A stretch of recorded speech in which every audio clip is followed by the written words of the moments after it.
Hello, everybody. Welcome back into BareRose Garage. It's another Sunday evening, Sunday night, Sunday morning. I guess it depends on what time and where you're at. What's going on? Well, as you can see, my little poll up there for my little intro picture, or whatever you want to call it, thumbnail. It looks like consensus is in. Y'all want me to put that on a 80, what was it, 84 little short box, four-wheel drive. Let's do it. I need to do something with that old 57 Dodge anyway. Never bored S10 addict. What's going on, man? Good to see you there. We'll run through here. JB's Little Shop. Always good to see you, brother. And did you get your oil leak taken care of? I hope so. Up. Unfinished Project. One of my favorite channels. What's going on there, buddy? DK Model Cars. Yep. I agree with you. I think that looked pretty good. And I haven't messed with four-wheel drive for quite some time. So it'd be interesting to get back into that. Out at our favorite junkyard. He's got a little short box little Dodge out there. It's already got the 318 standard transmission. I don't know what transmission it is. Transfer case. Everything's there except for the rear drive line. But I think I scrounged up enough of rear drive lines around. I think I can get one to work. I can have one made. I just need the splines piece so they can make it off of that. So on those Dodges, they got a spline yoke on both front and rear. But I'm going to give that a go. I think Ford's did it too on the divorce transfer cases. They were splined on the rear as well. Auto Salvage Outlaws. Good to see you.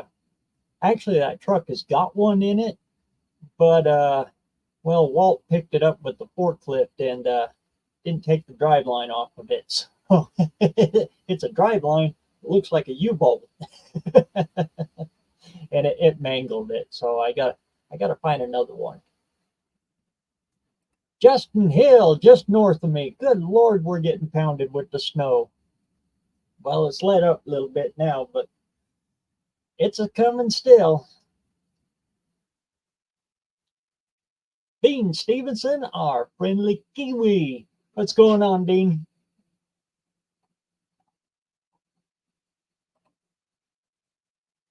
Sam Coker, what's going on? Good to see you, man.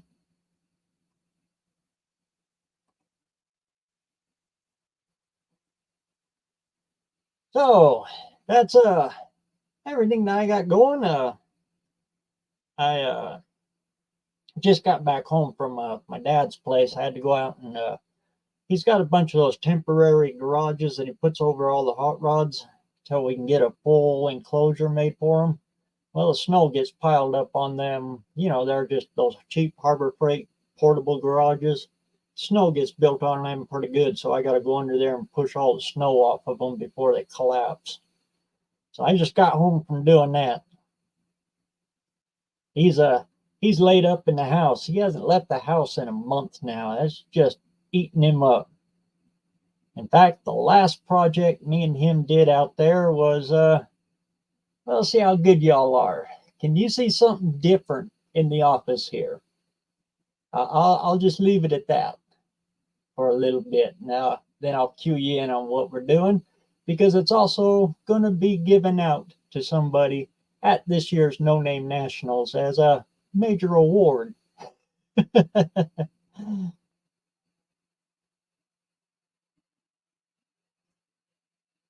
Do I have any surgical gloves?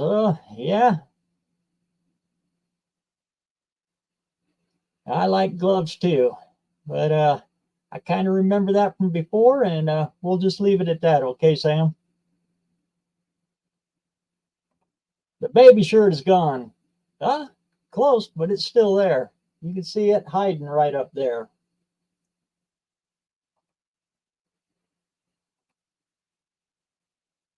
Bacon kiwi. What is that last one? A juice box? Just got done plowing again. Yeah, me too. Where's all that daggone global warming? I sure could use a little of it right now too. Actually, it's been a pretty mild winter. I can't complain. We didn't get hit with this stuff until, well, just a little bit ago. It just seems to pile up a little bit.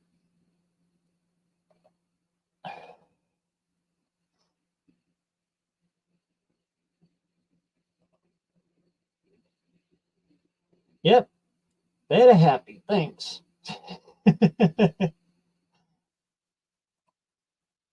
Doing good. Just jumped on for a short and now headed to supper. Thanks for stopping in, BK. And everybody, one of my mods wants to post a link to his channel. He's got some pretty cool stuff going on. As I've said many times before, the model cars is a great way to do this hobby if you ain't got no space. And it's a great way to learn it too. Sounds kind of funny, but yeah, playing around with them plastic cars is a great way to learn how to customize and what will fit in what.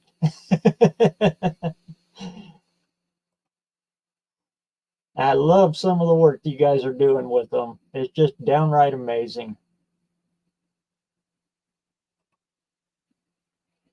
Most snow I've seen in lower Michigan in 5 years, honestly. Really? You guys get quite a bit comes in off them lakes, though. Here, generally speaking, we get dry snow here. It's just light and fluffy, and you breathe on it, and it changes counties. So we get drifted in like no tomorrow. But it's real light, so it's a little easier to plow. Easier to plow, but then it blows right back in. So it's a double-edged sword. Old McDonald has a car. What's going on, brother? Good to see you, man. I'll let her go here for a little bit longer. Like I was telling everybody before, can you see something different that's in the office here? Like I said, it'll be given out this year at the No Name Nationals. As soon as I get my butt in gear and finish the daggone thing. And so far, it's the last project that me and my dad have done. It's a pretty cool one, too. Even though it wasn't much of nothing. The broken clock. Ah, that clock ain't broken. I just needed the battery for a remote. Works good as long as you put a battery in it. Chris, good to see you, brother. What's going on out there in New York? The shirts? No, the shirts are all the same. I'll be daggone. There you go. You got it. It's not quite finished yet. I kind of got it bowed up here, or as you could say in mock-up. I still got to put the light part in it.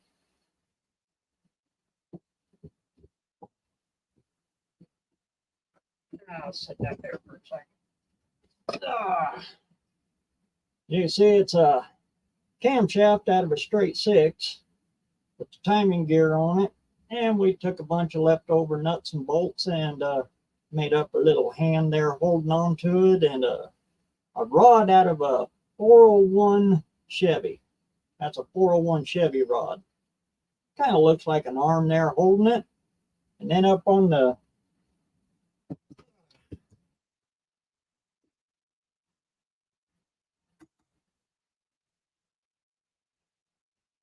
shade here, I'm going to take my airbrush and airbrush in from my cold dead hand.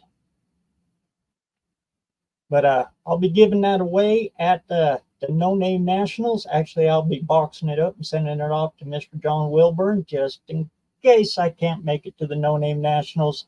I'll be sure to be able to give this to somebody out there. What the award is for? Well, that's still in the making. I brought in Clint Street Machines to help me with this idea, but we got something in the makings for a class within a class for the no class, if you want us to say. So everybody that's building a project for the No Name Nationals this year, get it going. Get it going now, and you'll get a jump on this event that hasn't been announced yet for this next year. That's all I'm going to say about it until it gets going. So all you early birds that can get a little head on your project, you'll be miles ahead for this major award.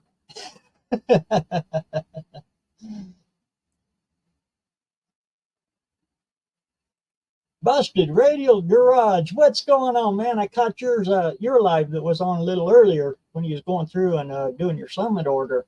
Pretty good, man. Mr. Tim Windsor, the nicest guy on all of YouTube. Great to see you, man.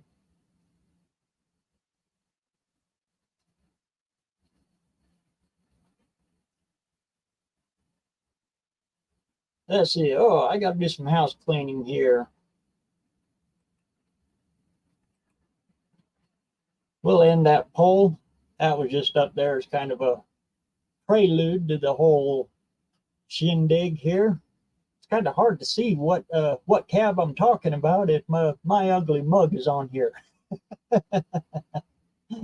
And I haven't quite figured out how to get the share screen up and going yet.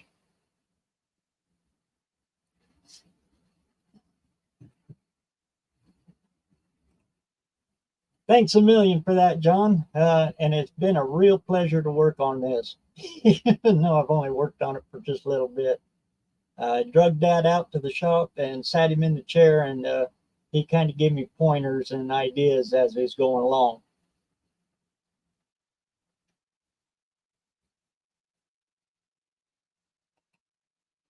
In fact, he's the one that donated that 401. I'll tell you what, it was hard to do because those pistons were all in good shape. That was actually a damn good rod. He said, no, use it. You got to use it. But we only had 5 of them. And that's the reason he said, go ahead and do it with it because you ain't, or we got 7 of them. You ain't got all 8, you know. And it's a 401, so they're kind of an oddball screwball engine. GMC, I think it's what it was. GMC 401 from mid 70s.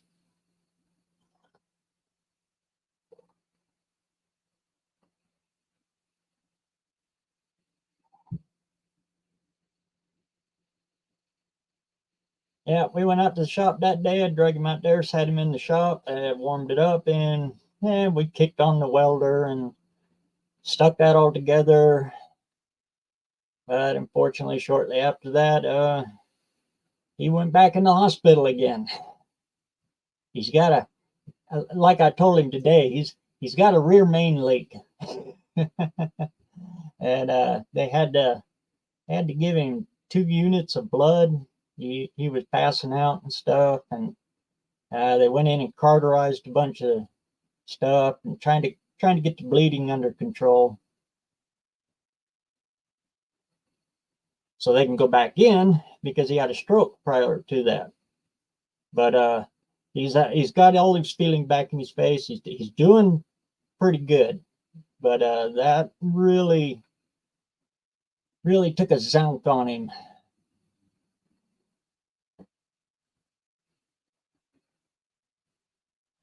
But he's doing better, and he's gonna do better because, well, there's a bunch of this stuff I still don't know. I got to keep that old man around for a while longer. Keep throwing rust and wrenches at him.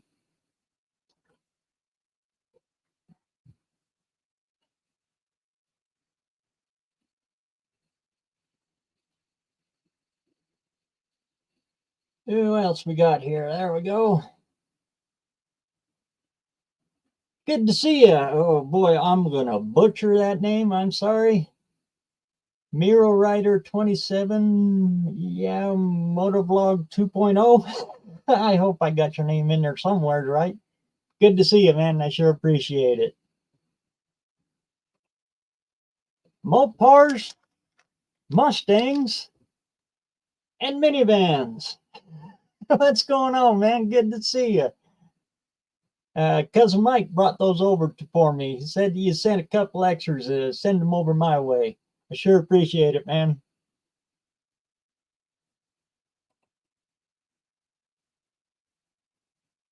So it's like any other run-of-the-mill Sunday open live. Anybody wants to come on in, I got the link clicked up there, pinned up at the top. Come on in. Sure beats some of the typing. I don't know if you're like me, but trying to get these fingers to work on a keyboard. Sometimes, well, you've read my comments. Sometimes autocorrect takes it off in a strange way. And it looks like we got the Dawn in the house. What's going on, Dawn English? Wendy sitting over there somewhere? Let's give a big old wave to her, too.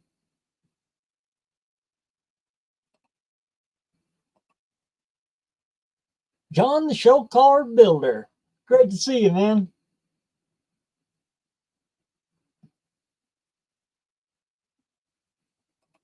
Now, that just ain't one of the best names on YouTube right there. Backwoods Custom Crap. I like that. Great to see you, man.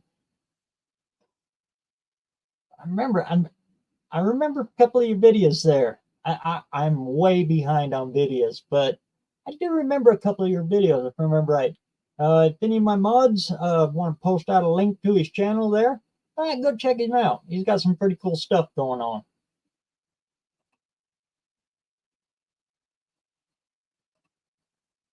I would come up, but in the shop, cutting down a drive line. No problem, man.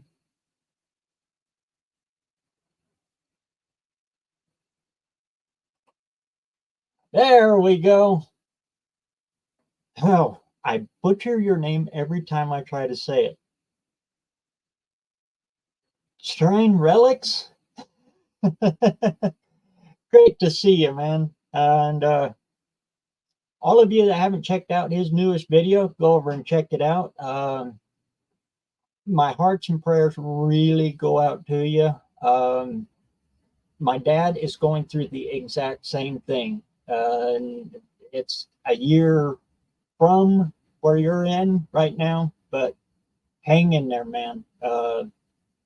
Just keep your chin up and don't let none of that get to you. We're all pulling for you, my man.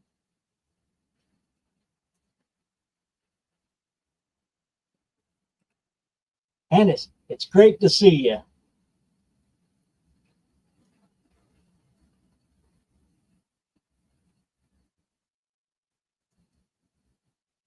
Yeah, get caught back up in the chat here.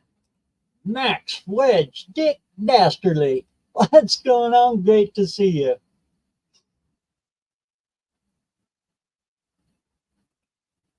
You bet, brother.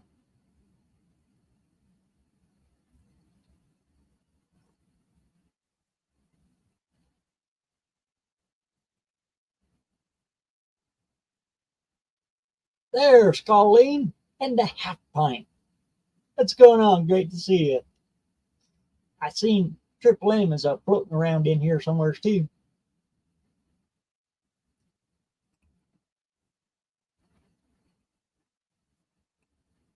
Oh Lord, yes, I sure have.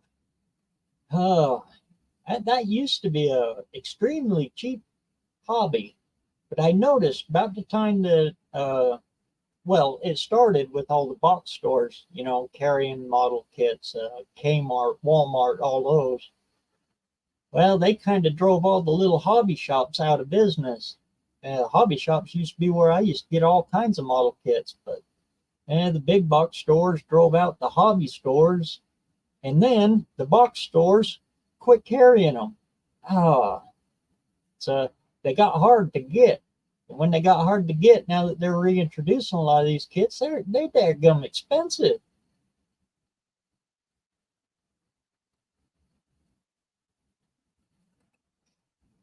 when I was a kid, we used to go to the yard sales and buy models in any kind of condition, put together, half put together, brand new in box, whatever.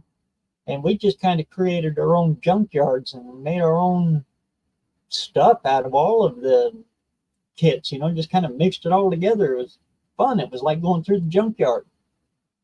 But nowadays, good Lord, I think back trying to do something like that again.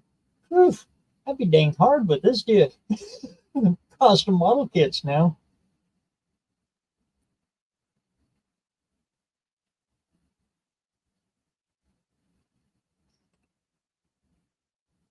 Yeah, I remember the most expensive one I ever bought was one of the USS Constitution. It was like 150 bucks.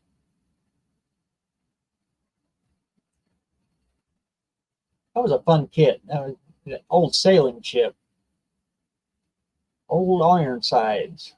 I think it was our first commissioned warship for the Navy. Anyway, I put that all together, good Lord, long time ago.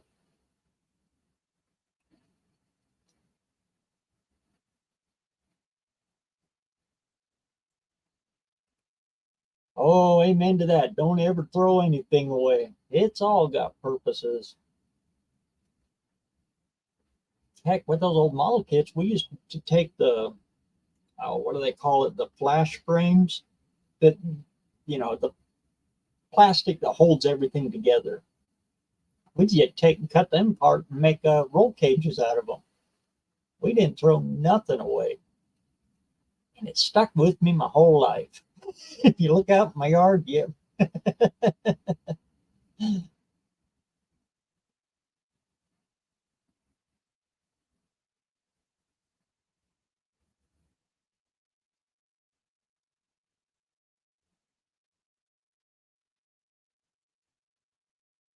So, what's everybody working on?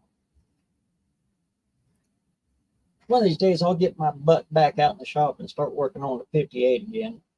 I'm beyond antsy to get out there, but dealing with all kinds of other stuff is really put me behind on everything.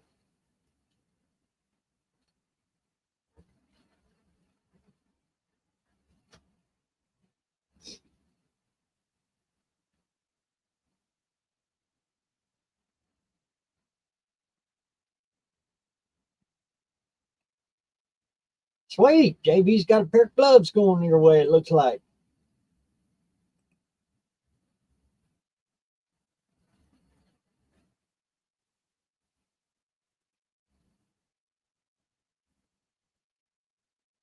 Too dang cold.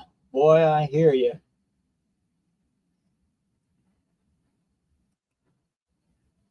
Generally, this is when we go in and build a project, though. It's just been an extremely off year. Has been for the whole summer for me, really. But this winter is really a whole bunch of stuff going on.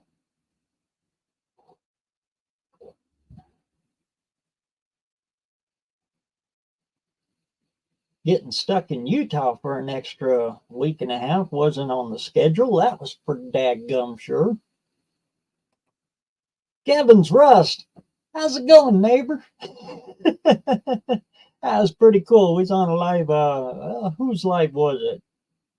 I think it was John Wilburn's. Talking and everything. Come find out, me and Kevin's Rust, we're not too far apart from each other.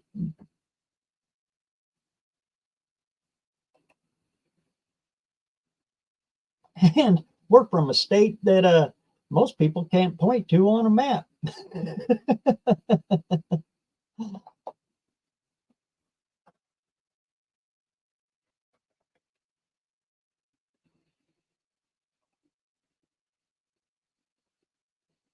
I didn't even go outside today, huh? Yeah, I need to. I need to go back out and plow again. It hasn't snowed today, but like I said, it keeps drifting. So I think I'm getting all the snow from Oregon.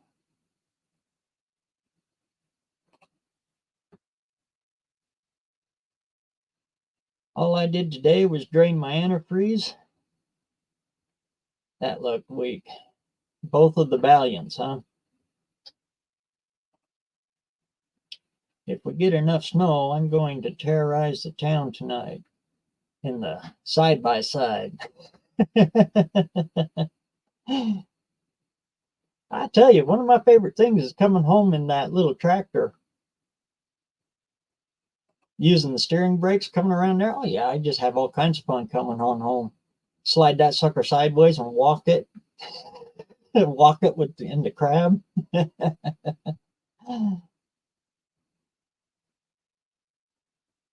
It's kind of fun. It brings back memories of the old sand rails, because we had steering brakes on all of our sand rails. Steering brakes are, you can grab one brake. Yeah, the rear brakes, you can brake them independently, so it'll, if you stop one tire and stomp on it, it'll spin you right around. You can do cookies for days. Coming home in that little tractor, it's got, well, some people call them tractor brakes because it's what they're for. But yeah, I'll steer it all the way home off of them. Ugh, it's kind of fun.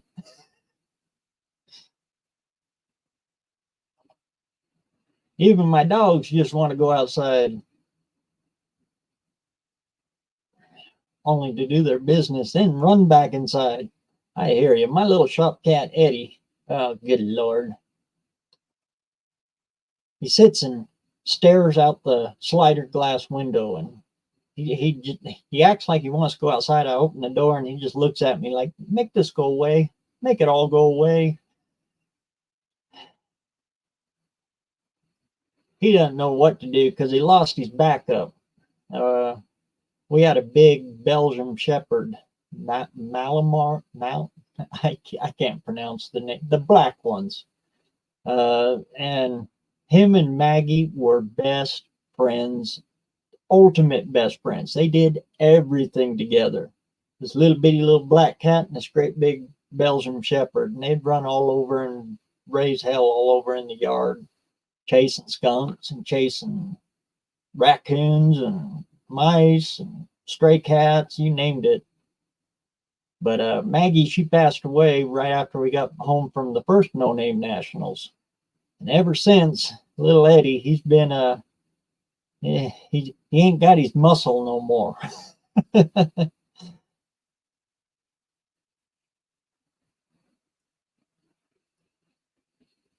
Anyway, I get to yapping there, and I lose track on the chat there. I hope I didn't miss anybody.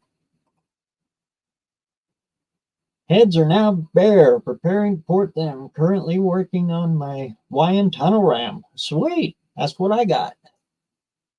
Have upper parts port matched to the lowers, and lowers in 60 grit sandpaper roll. Sweet. Are you leaving a lot of the texture in that intake ports? I am on mine. I'm taking like I'm kicking around the ideas of kind of doing what Andy Wood did with his, right in the tunnel ram part where the dumps the plenum in. I'm going to take and shave that off a little and make it more of a knife edge instead of a rollover edge, to try to get more of a even division coming down into it. But other than that, I haven't thought about really going hog wild on any kind of porting in there. I've always been scared of porting on the intake side.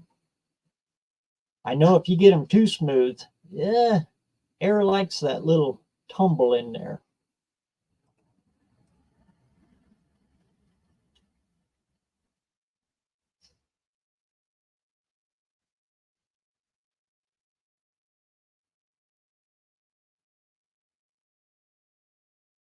Just finishing her off with that, getting a little swirl in it. Sweet.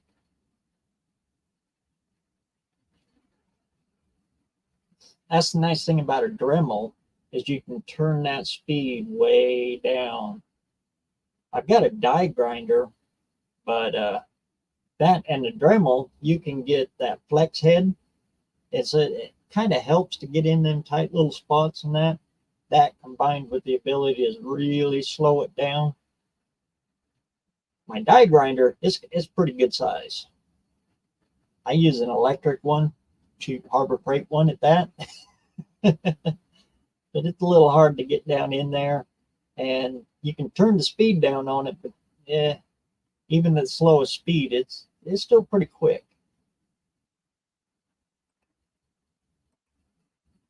I'm working on an N scale train, huh? Oh, sweet. Those are little bitty guys.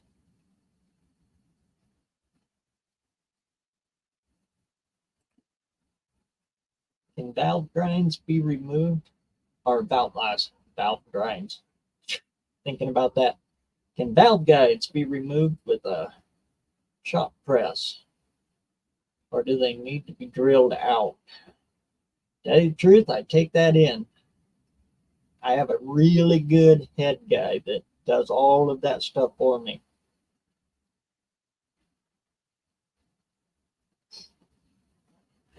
Knowing the small block Chevys, yes, they're pressed in, but uh, I don't mess with any of that kind of stuff.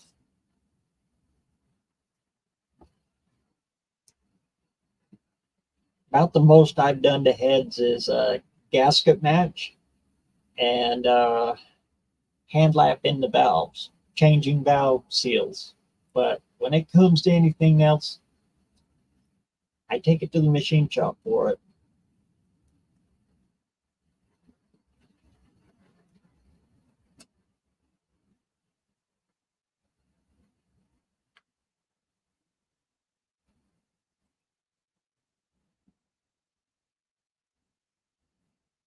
That I'm definitely afraid of mushrooming it.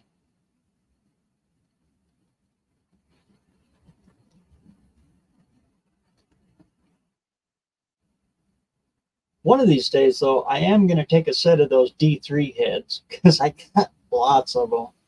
460 D3 heads. Yeah, they're not the best in the world heads, but I think I'm going to try doing a little port work and stuff like, actually doing some grinding on those because I got plenty of them and they're kind of a throwaway head anyway. They're not the worst, but they're by far not the best. And if any of you are wondering about, stuff like that, like porting and any kind of head work, check out Terry Grover here on YouTube. He's got a great YouTube channel, and that guy really knows his stuff, especially Ford, but it's not strictly Ford. He's about the only guy I know that can make a Ford breathe.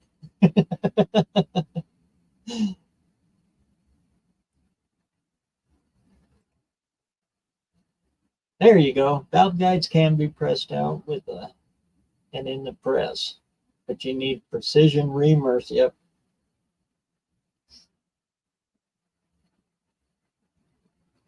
And that's where my toes curl, when I'm doing this kind of stuff. I know if I was to dive into it, I would get myself into a spot that's tough to get back out.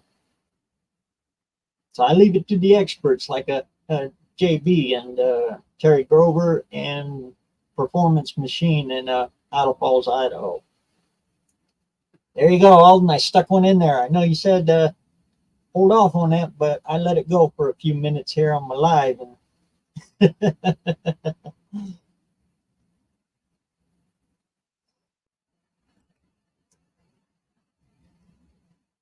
Alden and Leanne Miller. They're great people. A lot of you guys that are out there all across the country that bracket race, yeah, you probably know Alden and Leanne. They travel all over the country in the summertime during racing season. He's got a little 68 Mustang, might be a 69, 68 or 69 with a 429. Dove heads. Why? Because Alden's got every dang set of dove heads in this entire area.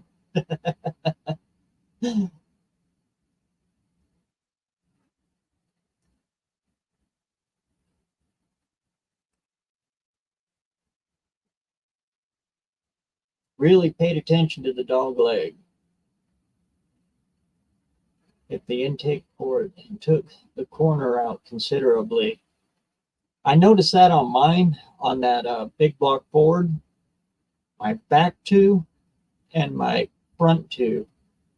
I think it's because on the stock manifold goes up and rolls in, and on the tunnel ram that goes straight down.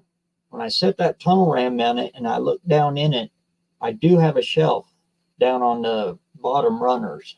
Those two, the back two and the front two intake ports. I'm kind of milling around in my head on how to fix that. Not exactly fix it. I don't care about the top. If the top is down a little bit, causing a shelf on the back side, but on the front side, that I want to try to eliminate that.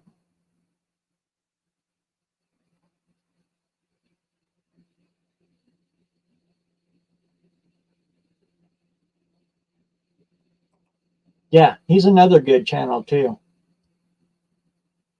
Eric Weingarter. He does very professional like videos, very precise. Great channel.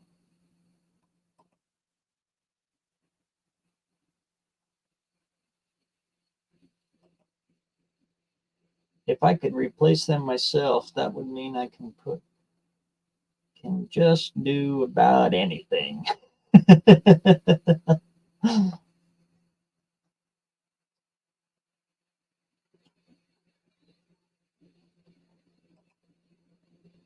And I've learned from taking stuff to Alden. If I get into a spot like that, yeah, okay, now I got to swallow my pride and take it to him. He says, why didn't you just bring it to me the way it was? Now you've made it harder for me.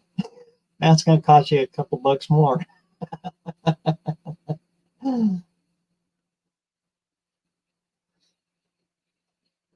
To this day, he still tells us, don't wash down the engine. When we take him an engine to have it machined, it's it's clean, it's spit polished.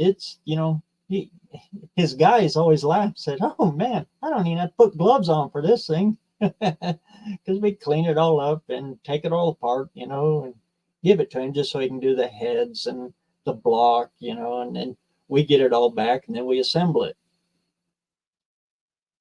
But if he knows, if it's all greasy and grimy and everything, he knows then, just like what we were doing when we tear it apart, where the problem areas are. It's all taken apart and all cleaned up. You're kind of guessing where the problem areas are. I get why he says that. But now we take them all apart. The disassembly stage of an engine is very well overlooked. But boy, you can tell a lot about an engine when you're taking it apart.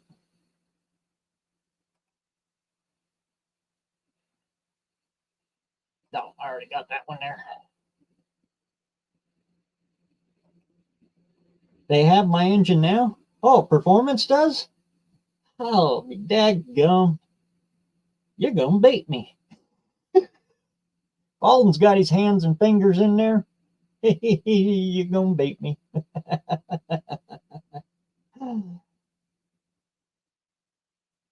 And when you go in there, tell him Ron and Kim Barrow say hi. He'll know. We have known Alden since the '60s. Well, my dad has. That's before my time, but we've done business with them forever, since before they were Performance Machine.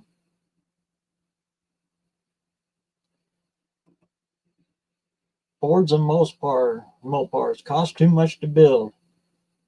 That they can. Of course, you got to be careful with GM. It's only Chevy that's cheap. You jump up into Pontiac, Oldsmobile, Buick, yeah, you start touching on Ford and Mopar prices.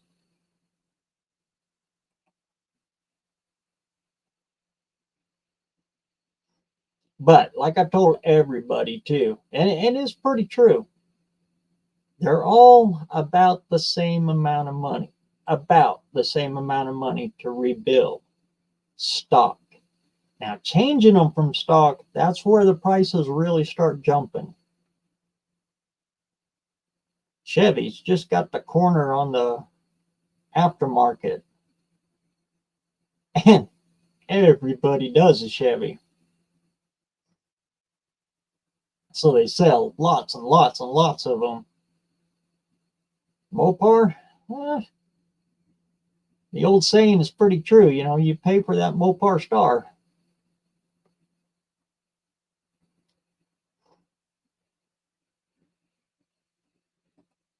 Master Lars, what's going on?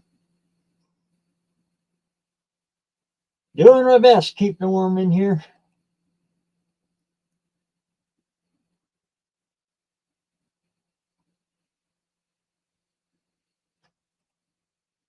My old boss used to make me wire wheel blocks till they shined.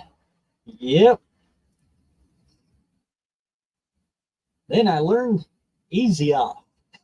Easy off and a pressure washer. Good Lord, that I say so much anytime.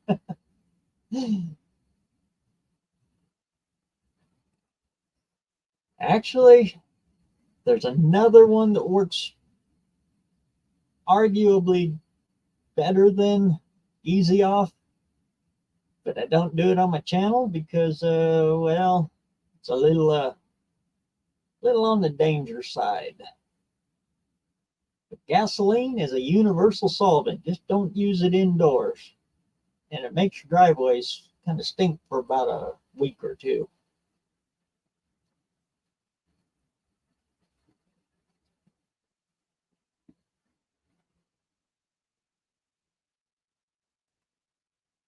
But not diesel.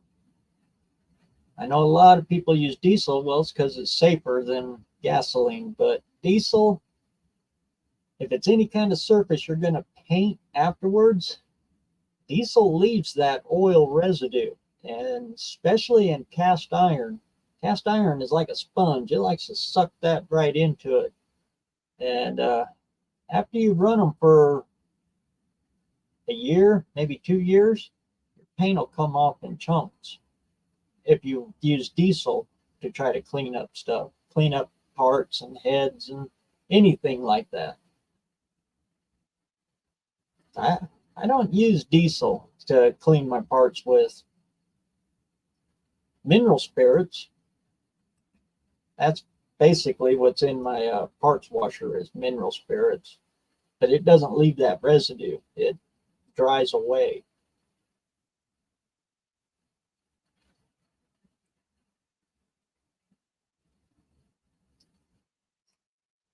I think I was yammering there and forgot that. Sorry about that, Dick. People would have went crazy if they seen me build a 440 in the dirt driveway with 110% used parts, even gaskets. Still ran when I sold the car. Yep.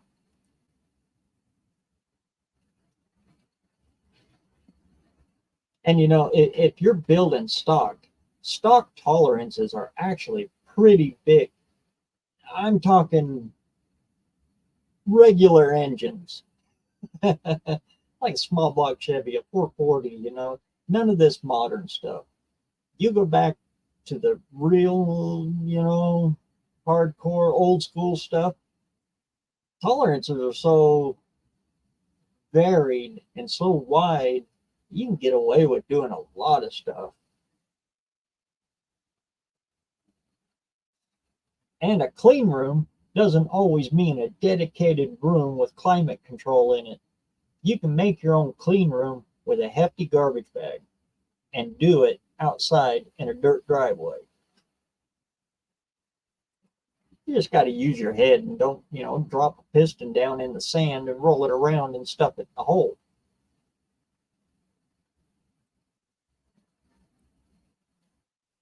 Blow it off with a little brake cleaner before you stuff it in the hole. Just stuff like that. If you're mindful of trying to keep it as clean as possible at all times, no matter what environment you're in, you can do amazing stuff. We rebuilt a Volkswagen, a little 1600 little Volkswagen, posing for, on a sandrail in the sand dunes. And that sucker ran for 2 more years after that.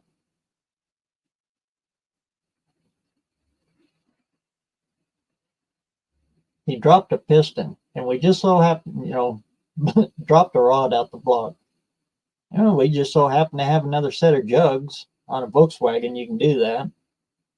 The cylinders are all separate from we call them jugs, but they're all separate from the block. You pull it apart, pull them out, put another rod and piston in it, slap a new jug on it, and we had that up and going in about 4 hours.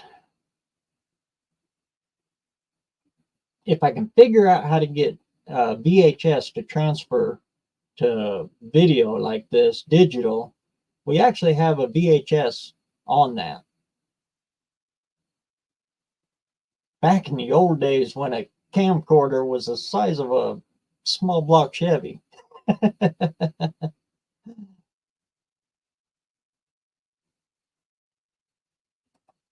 Yep. And still to this day, I use it a lot. You just got to use your noodle with it. Don't get stupid with it.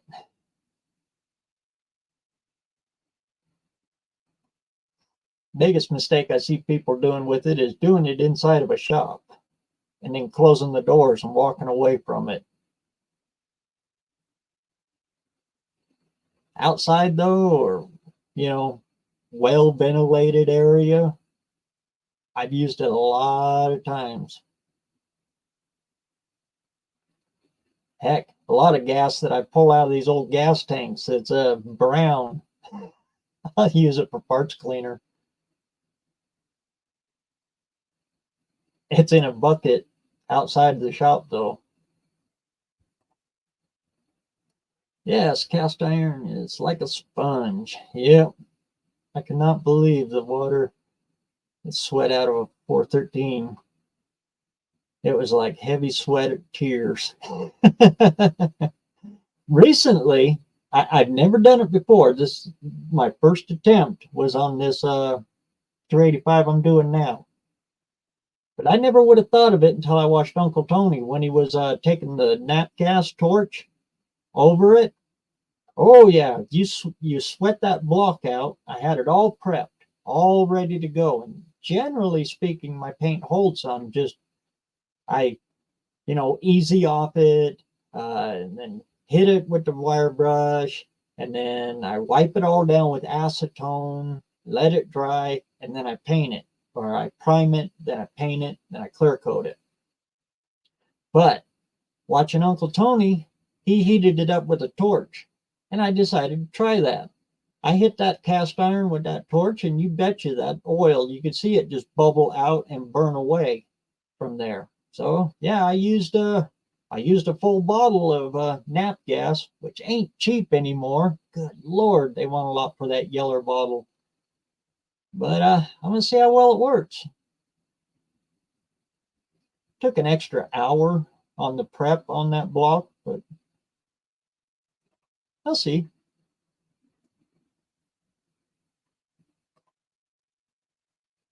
I mixed Max SC concentrate and kerosene for a degreaser back in the day. Sweet.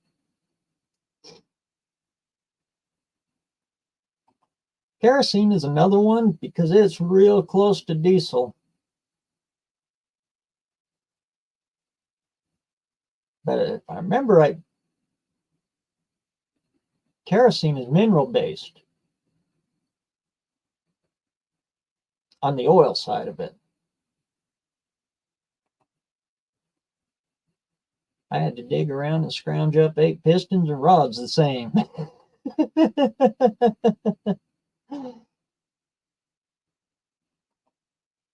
We did that in a straight six and a 62 Chevy stub-nose van. Did it down in the hole. Because good God, you do not want to pull an engine in those early stub-nose vans.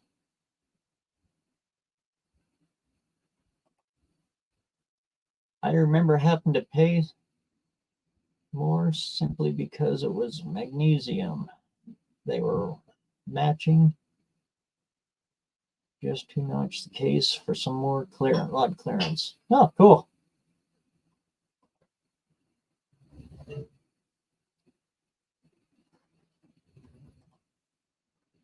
Paint Namer. I hope I didn't miss your name there. Good to see you again. My high school science teacher said to use only unleaded gas for degreasing parts. We never used gloves back then, 50 years ago. I can see his point in that. When leaded gas would dry up, it does leave a residue.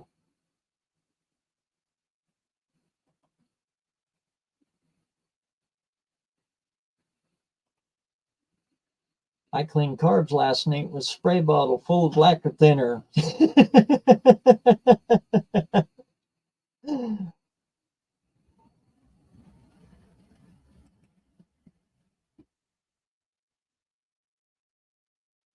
Let's see, where are we at here? I hope I didn't miss everybody.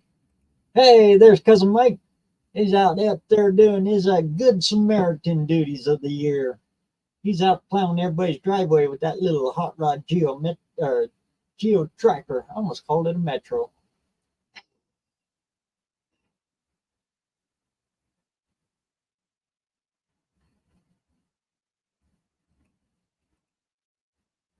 Yeah, it's a little more refined. Yeah, a lot more of the gungy oils out of it. Kerosene's actually a jet fuel. And if you want to know anything about that kind of stuff, Cousin Mike knows a ton on it. That's what he did in the Air Force.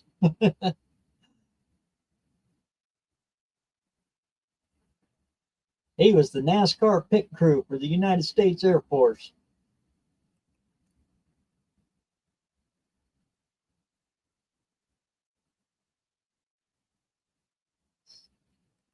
Use kerosene in your parts washer. Have you guys priced out regular parts solvent? Good night. Yeah, what is it? $135 for 5 gallons? And it takes 2 full buckets to fill up my part washer? Yeah.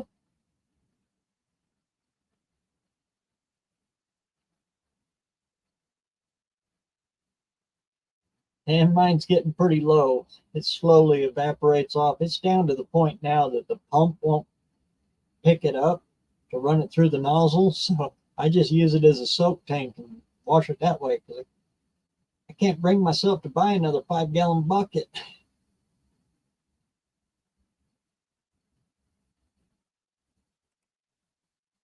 Pretty much same thing. Military jet fuel and kerosene are very similar.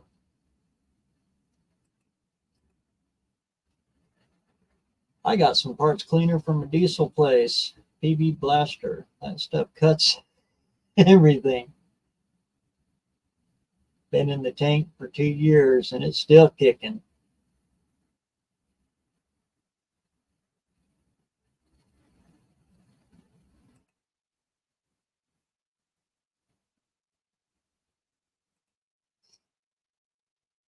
Yeah, you handled all kinds of fuels.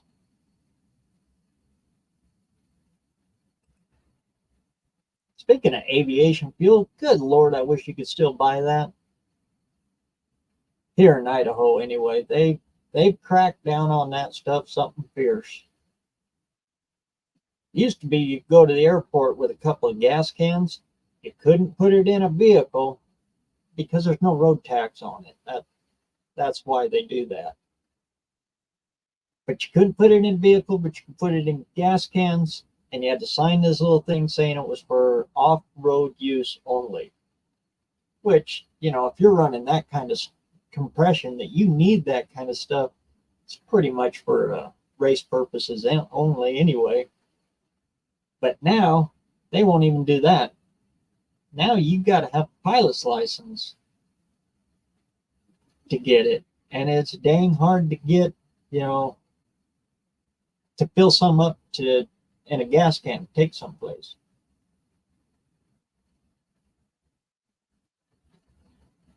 I don't know when they started doing that, but I think it was pretty recent.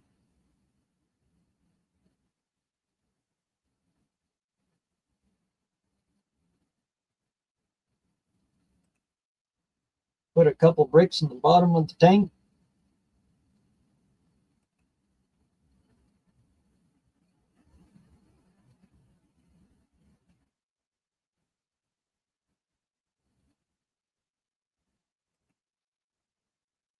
Solvent is $10 a gallon in Idaho Falls out at the Volt tank.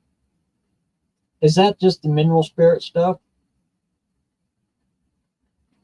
Not the actual part solvent? I don't know what the difference is, but yeah, you can get mineral spirit still for about like that, and it works just about as good. It evaporates a little faster. That's the only difference I can see in it.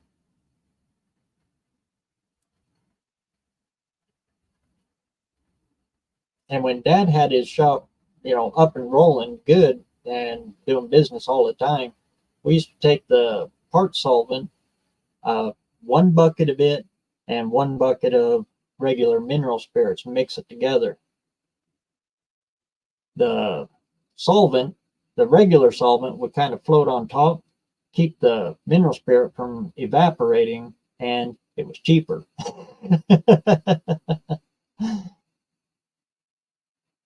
And that was my station for years and years and years. I was Dad's designated part washer.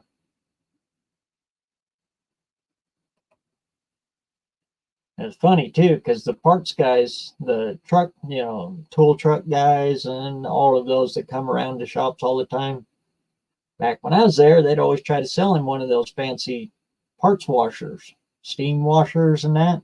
He'd always tell him, I got a parts washer right over there, and he'd point at me. Then when I growed and left to go out and find my own way, yeah, I come back about 6 months later, and guess what he had back there in the back? He had one of those big old steam. I said, what'd you do, Dad?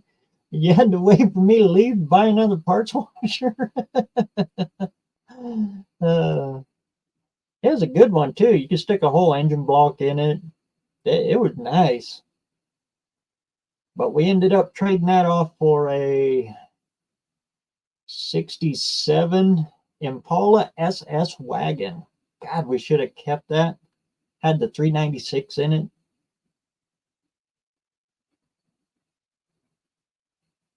And then he traded that for a 39 Chevy Coupe. And then he traded that after we'd worked on it a little bit. Then he traded that off for, where did that one?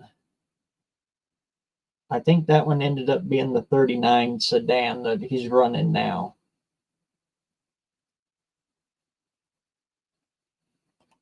Real shop solvent, huh? I'll have to check that out.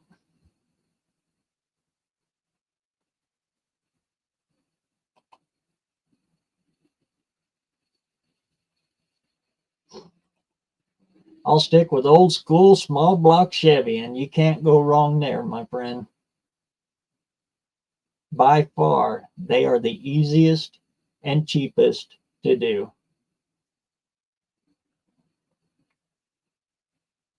And there's not a machine shop out there that hasn't been all over two sides of Sunday into a small block Chevy. So everybody knows the tricks of the trade for them.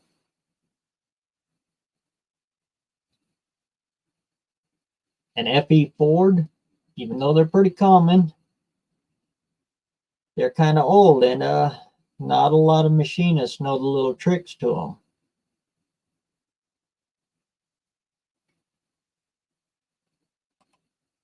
You're still able to get av gas pretty easy there.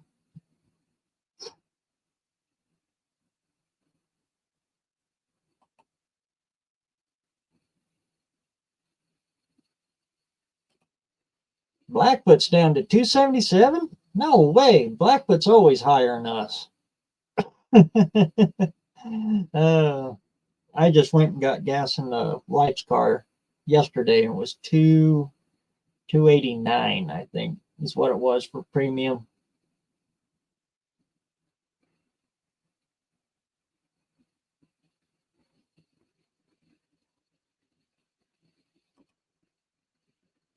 You have E85 in Nampa. Yep.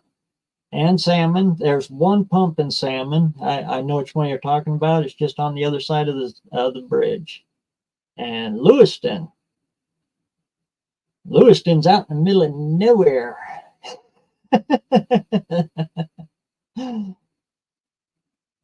Lewiston is a cool place, though.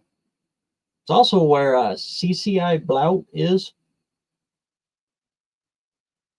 Ammunition. If you buy like CCI bullets, that's where they're all made in.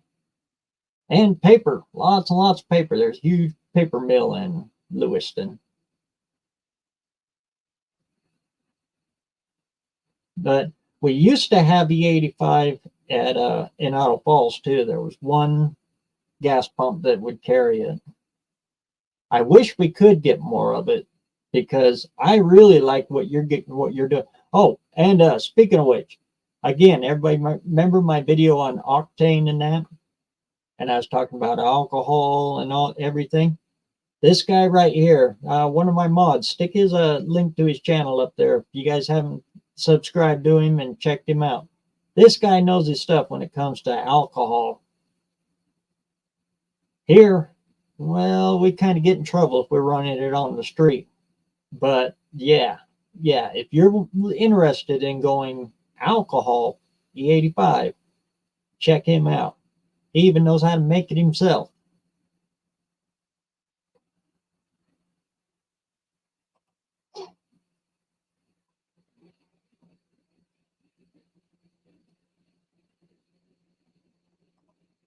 JP4 fuel will freeze, burn your skin.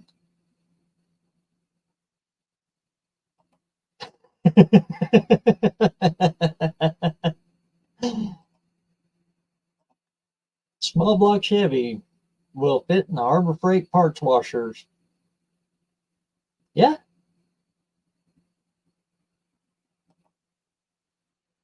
$289 for premium. Here it's freaking $4. Whew. Yeah, California is just unreal. And it's funny too, because gasoline is federally mandated. You know, they're restricted on the cost to all of the states. So it doesn't vary much for the base cost.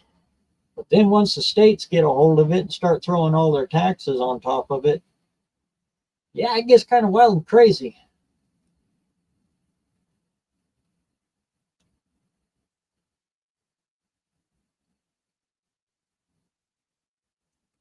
Lewiston, Michigan is out in the middle of nowhere too.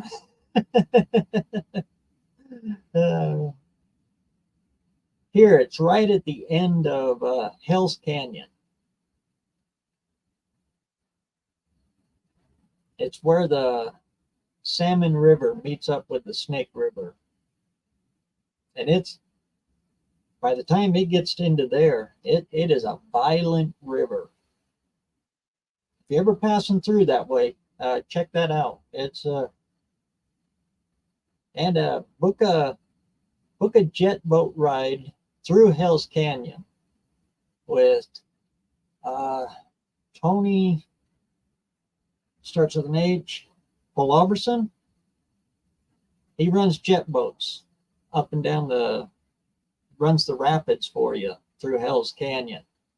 I tell you what, you want a fun ride, Tony will give you one heck of a cool ride. And it's the deepest canyon in the deepest in North America, I know.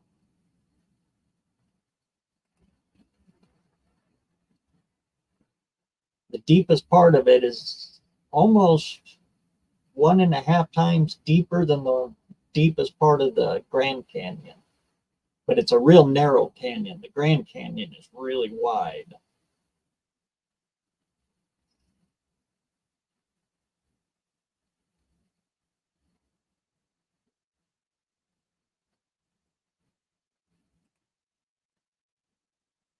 Thanks, guys. Going to be making more fuel videos this year. Sweet. I really look forward to that. Like I was telling you before, well, it's been quite a while ago. There was two brothers, the Brooks brothers. They run circle track here in where I'm from. They used to make their own for that, and it's actually legal here in Idaho to make your own fuel, but you can't use it on the road. That's it's an old law set up for the farmers and that, so they can make their own biodiesel or whatever they need to keep their equipment running. But it's still in the books. You can make your own, but you can't use it on the road. You have to use it for off-road purposes.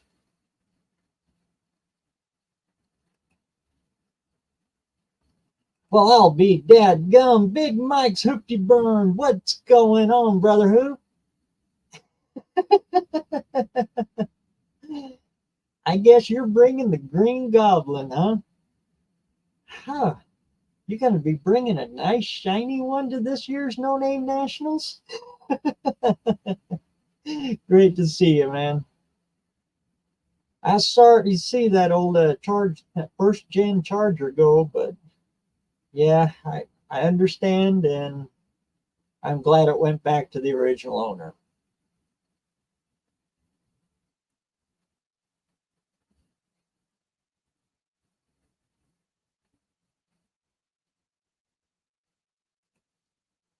There's a crater in South Korea where a fuel tank sat because a guy opened the hatch without grounding the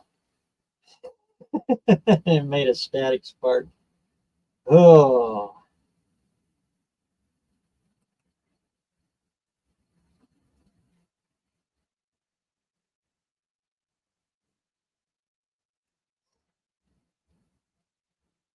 yeah, and you're up in the Upper Peninsula too, right? I imagine it's a little higher in the UP than down in regular Michigan. If it's anything like here in Idaho, you get anywhere close to any of the tourist towns here, yeah, prices are they're scared to ever living bejesus out of you. Salmon, that's a good one. Yeah, you don't want to get gas in Salmon, Idaho. That's a big tourist town, and yeah, they jack them prices pretty good. A lot of times we've gone all the way through Salmon and gone up over the pass. It's a Lost Trail Pass, dropped into Montana and got gas in Montana.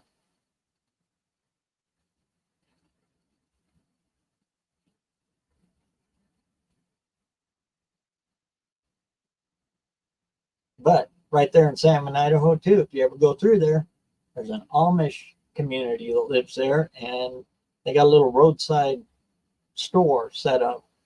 You gotta stop in there and get their fried pies and their cheese curds. Oh my God, those cheese curds are dangerous though.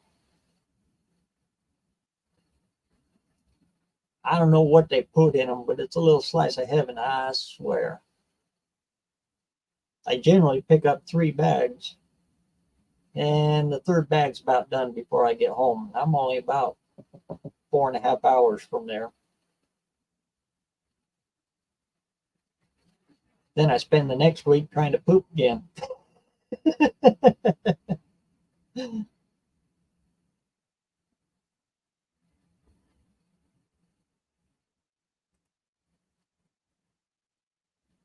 They dang well could be.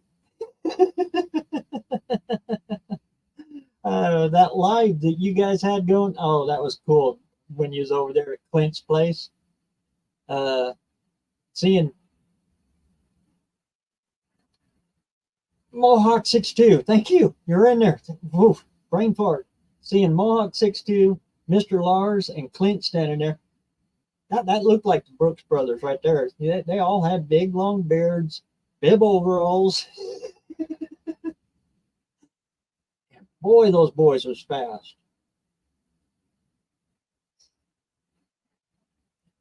Oh, Jim Brooks, he run a Corvette style super stock out at the dirt track. And good night, he was quick.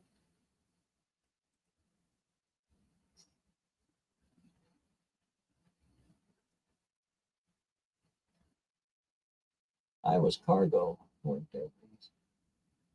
C-141 and C-5 flying in 90 and 91. Sweet.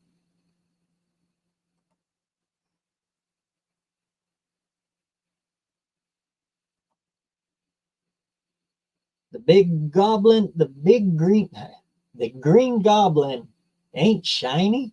Ah, come on, Mike. I think you're a fibbing there a little bit.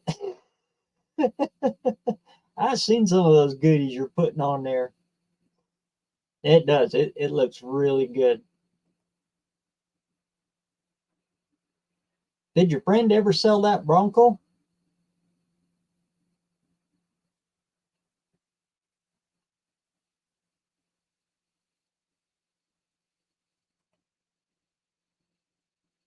I'm in Middle Michigan. 87 octane is around 280. An hour from Indiana. Price and the gas prices are same-ish. Here we go. Boom, baby. I got one live there. How you doing, Bryce? Good to see you.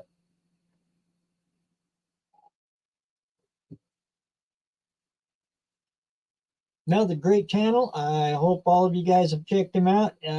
If you haven't, one of my mods, post up his little link there. He does some pretty cool stuff. I love Frankie. And you're doing a early 50s cornet now.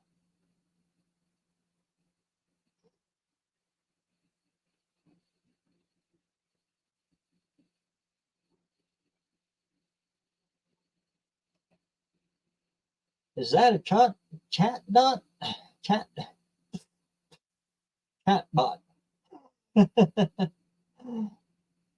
Now I know him. He doesn't speak very good English, if I remember right. Great guy. He just doesn't speak very good English. Yeah.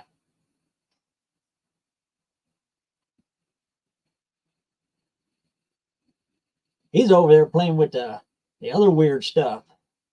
Little four cylinders.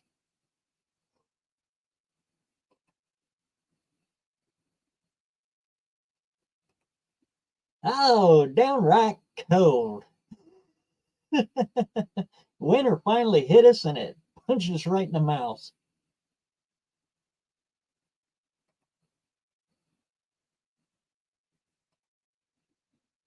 The holiday stores just got bought out by Circle K. Really? You still got Circle K's out there? I haven't been to a Circle K in probably 30 years. So the new management isn't colliding with other stations. So the price is normal now. Didn't used to be. Always had highest prices. I didn't buy a lot of gas from them, but I lived close to one. That's where I'd go and get a midnight six pack back in my younger years.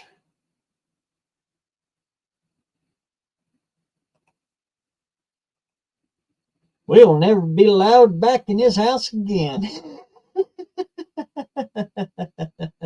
It looked like you guys was having a heck of a good time.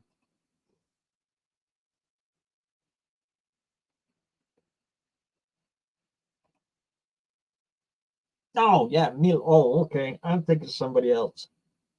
Ah, sorry. I got so many channels now that I'm sorry. A lot of you blend together. 6%. What's going on, my friend?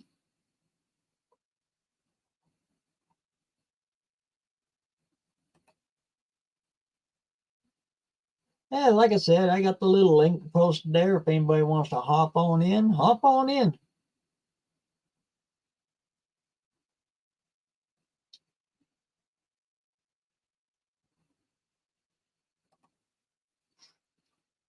When the hurricane and the tsunami hit back in the 90s, yeah, that was devastating over there.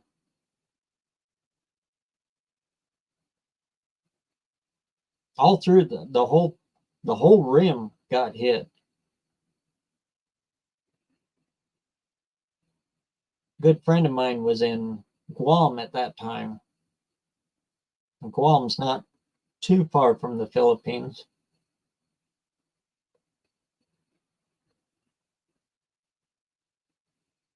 In fact, it was after that, it's when he said, I got to get the heck out of Guam.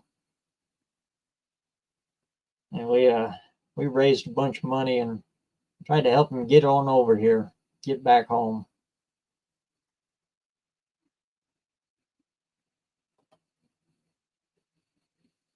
Funny thing is I almost went to Guam with him. I'm glad I didn't. Hindsight 2020. I'm glad I didn't. Went over there to sandblast and paint those old Navy diesel generators because the whole island, I guess, is still run off of those old World War II Navy diesel generators. And I guess when you get done all the way around to the end of them, you start all over again and you sandblast them again and paint them all over again because the humidity and the salt and everything that's there, it just keeps them a rusting.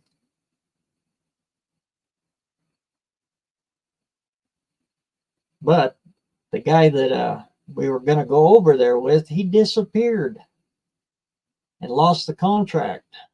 So hindsight 2020, I'm glad I didn't go.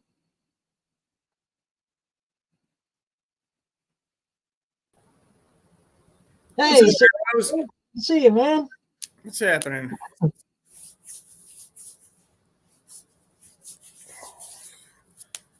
It has been extra cold today, so I'm trying to warm the hell up. Thoughts on sandblasting cars? Take it to somebody who knows how to sandblast a dang car. Yeah. That is so important. Otherwise, you'll end up with one that is so warped out of shape that nobody can fix it. Yeah. You could But also if you're local here, look for Rex Mitchell. Rex's Auto Body. He does all on full restorations, and he specializes in sandblasting. If you're needing it done, look him up. And you can also find a lot of things about the car you didn't expect when you start to blast and stripping. You take the lipstick off of a pig.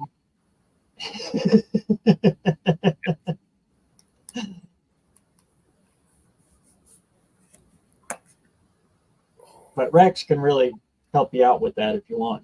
He's the only guy I know that can do a Volkswagen Beetle and not warp a single, not even let the metal move. That's impressive. Because those things are wafer thin.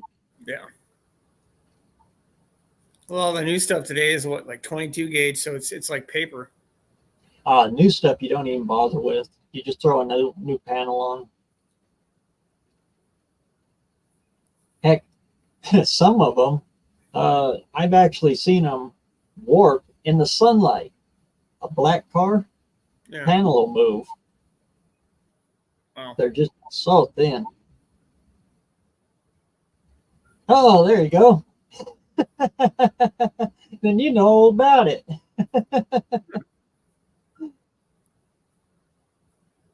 Yeah, he probably knows exactly where to go to get his stuff done since he does it himself.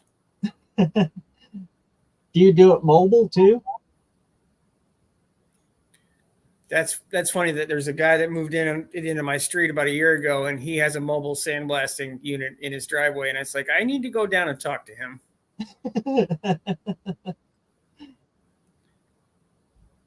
Boy, though, if you have one sandblasted, that paint is almost guaranteed to stick.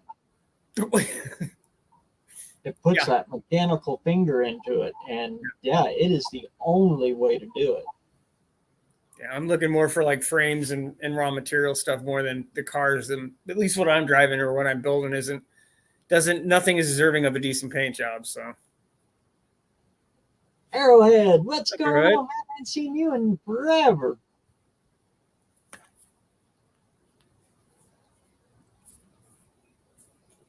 But like you said, once you hit that sand on there, you find all the stuff that paint was hiding. Yeah. With the Chandler, it's a damn Bondo princess. Everything I've touched or cut has been just Bondo.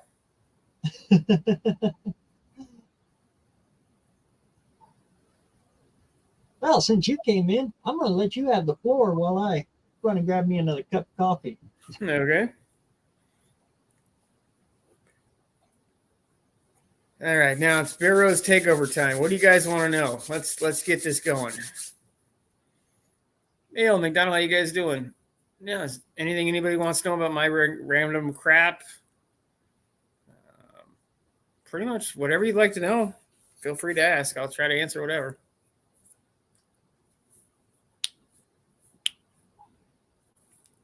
I did finally get my Chandler done. If anybody was watching that series, it premiered Friday, so I actually drove out of the garage. And then it's 10 degrees. Well, it was 10 degrees then. Now it's -2 here in Michigan, so it's not actually like driving at the moment because I don't want to take it out and get it all nasty the first day. So first chance the weather breaks, I'm going to be driving that thing quite a bit. Finger paintings on car, yeah. Putty and maple, yeah. Well, Bondo is a thing. Thick Bondo is another thing, but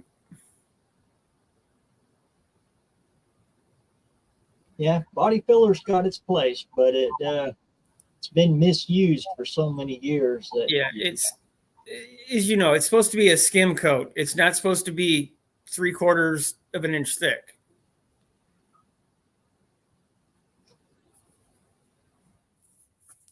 Thanks, Dusty. Yeah, I finally got the Chandler done, so actually driving around and stuff. And then the weather got horrible, so I'm not driving it at the moment. It's about -2 here right now.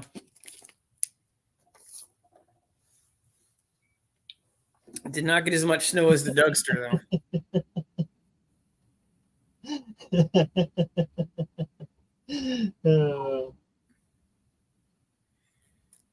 Doug. I'm sorry, Dean. Dean.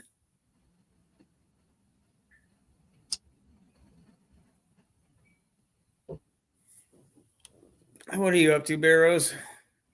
Oh, it's trying to stay warm. Yeah. Tomorrow I gotta go out and plow again. You guys get a bunch of snow? Not a whole lot. It's just dry powder snow. So you plow it and it drips it right back in. Yeah, we got that thick, that thick like paste snow that sticks to everything. But I'm down by Detroit, and we only got about 2 inches. And like Dougster and a lot of the guys up north of me got a lot more. They're in a much different weather band. I seen your thumbnail for the Chandler, that newest Chandler video. That looks pretty good. It's done finally. The video is out Friday, so yeah, it's as done as it can be for now. There's other things I'll find as I'm driving it. Oh yeah, of course, but they're never 100% done.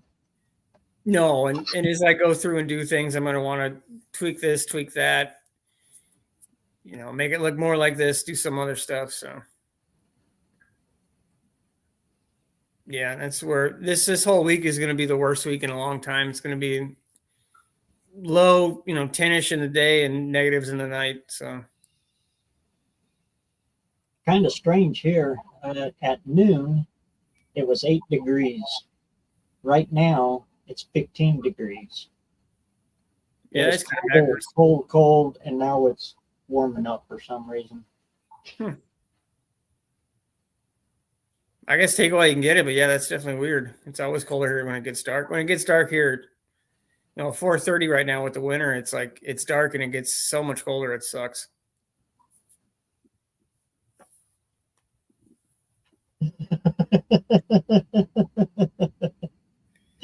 Well, yeah. Well, you're up in the thumper, so you're in a whole nother. You might as well be in Canada.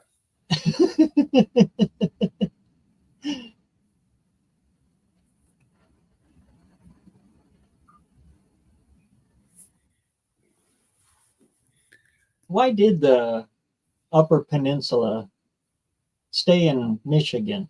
I always wondered that. I don't know because technically it's more Wisconsin than Yeah. Michigan. Because I think some parts of it, I believe, if I remember correctly, are actually. I don't know. Probably one of those land deals like. You leave us alone, we'll leave you alone. Take this, leave us alone. Yeah, we won't go raid your crap. Who knows?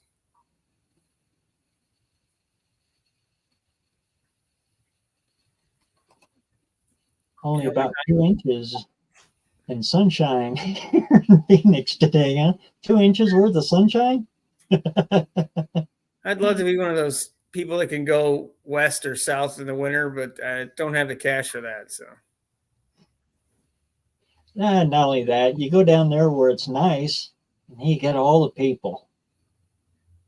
So I'm all right with that. Tag. Yeah, I'm all right with that. Physically, it'd be nice. I just can't take the cold anymore. Although Tennessee sure looks nice. A lot of people I know are in Tennessee. Of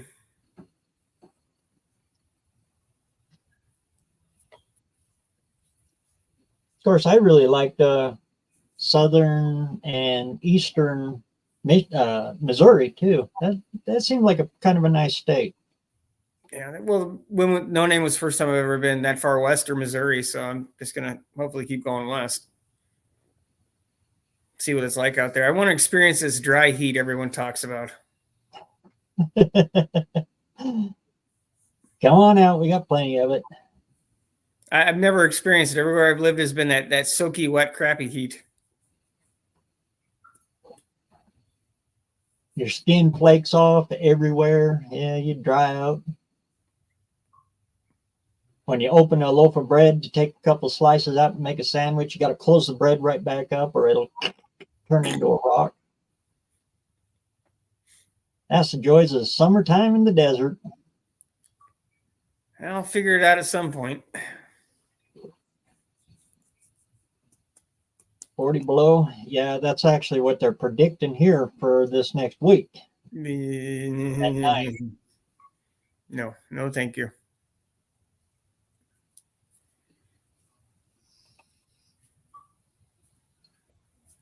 With wind chill, of course.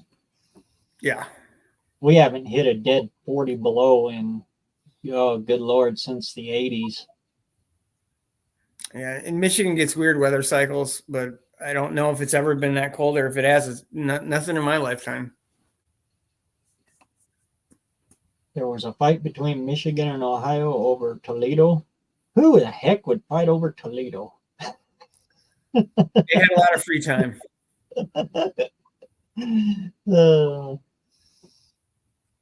And gave Michigan the upper pin. Okay. Well, give them what you don't really own anyway. So.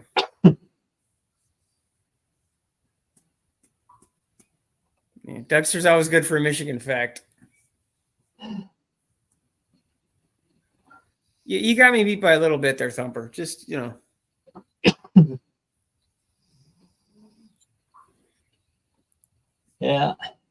I've got soul, but I'm not a soldier. Busting out lines from the Killers. Wow. That's the only one, though. Oof. I cannot stand them guys. But that one song, I don't know what it is about it. That's a pretty good song. They sound like a modern Springsteen to an extent. Okay, Max. Put your Tennessee is a humid mess. That's the only thing I don't think I can get used to. Growing up in the desert, humidity, oh Lord, it kills me.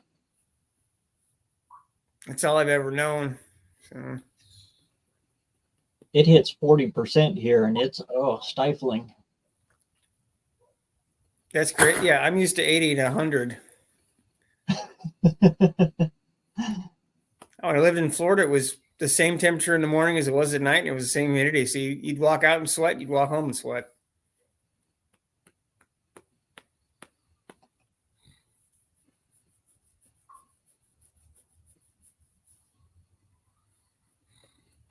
It's not the cold, it's the humidity.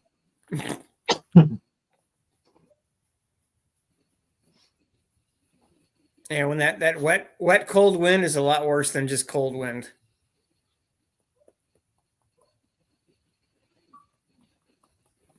Dubai, it'd be nice right about now.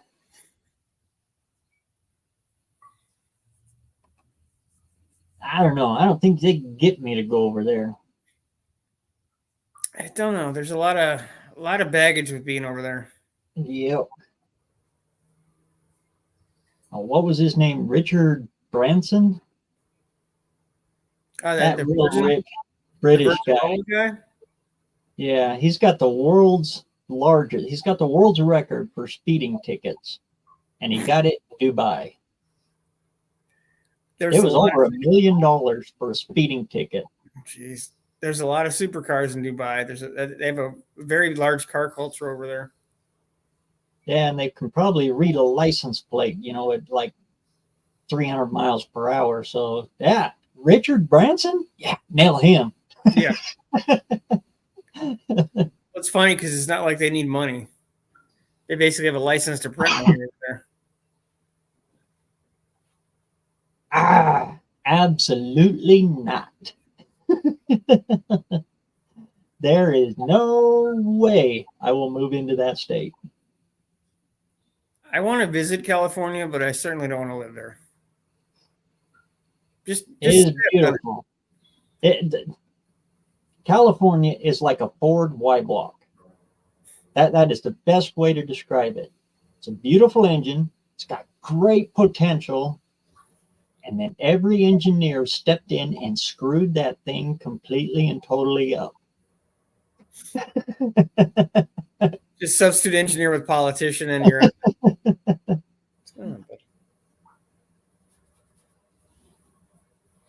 The birthplace of the hot rod. There's so much car culture in California. It's just everything else just made it weird. And you can't buy a gas-powered lawnmower there. And you can't own a gun, pretty much. It's not a lot of.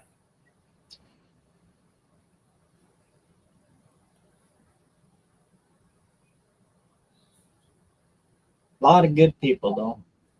My one and only neighbor, he's from Bishop, California. Okay. My wife is from California.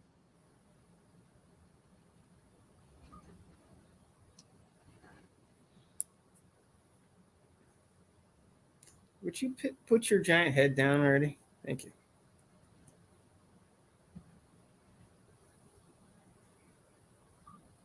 Yeah, poor Richard Branson, it ain't nothing.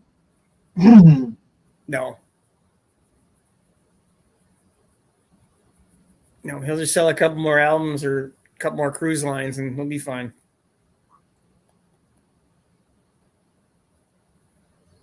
Good Lord, he was into everything: airlines, cell phones. Ugh.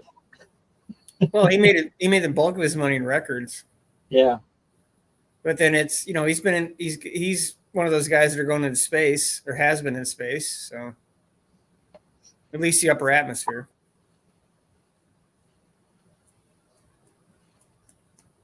I like that when he jumped off of the Mirage Casino down there in Vegas. He was supposed to rappel off, but something happened and it didn't work, and he plummeted and bounced off of every window on his way down until the stopped him. Yikes! I never heard of that. That sounds like it sucked. And you can see him just every hit, boom, boom, right on his butt, boom, boom, boom. And to his credit, he came down to the bottom though, and that was a rough go. You all have a good night. And he kind of hobbled off. Where's the Tylenol?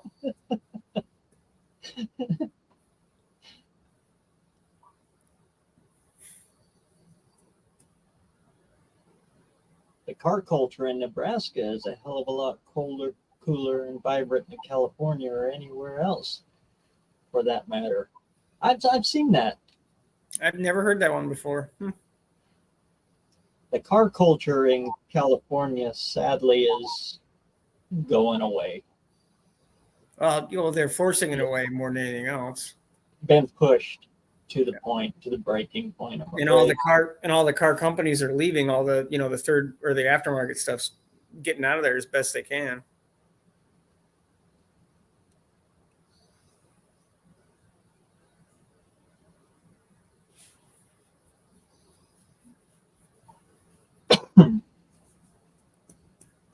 That's why we got to send old Ari Dabarina a bus ticket. Get that poor boy out of LA.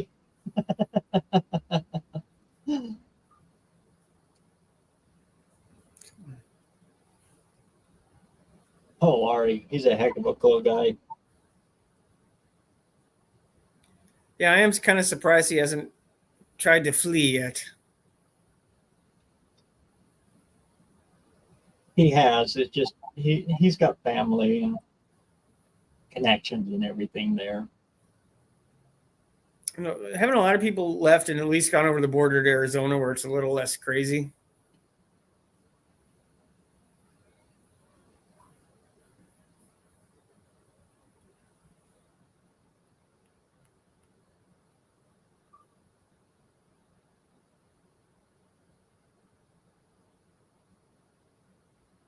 Ten toes up. Yeah, I don't want to be 10 toes up, to be honest with you.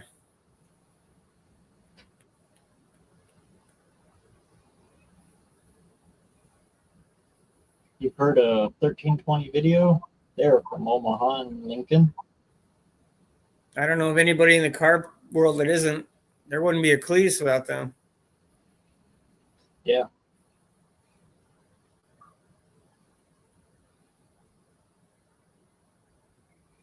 And Nebraska's, it's an easy state to build a hot rod in.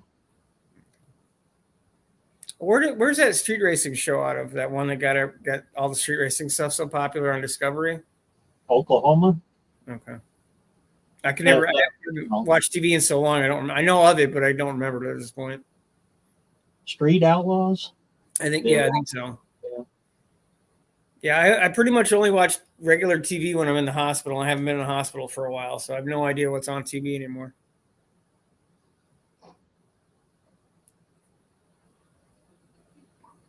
I used to watch that back in the beginning just to watch the launch. Yeah. All the other stuff, all of the shenanigans and stuff like that, I could care less about. The drama never did anything for me, but I did like the cars. And then it was after about season 3, it was pretty much all pro stock. They were all real drag cars out on the street. Yeah. Well, that happens with everything, though. Everything has to grow to keep staying in popularity. So.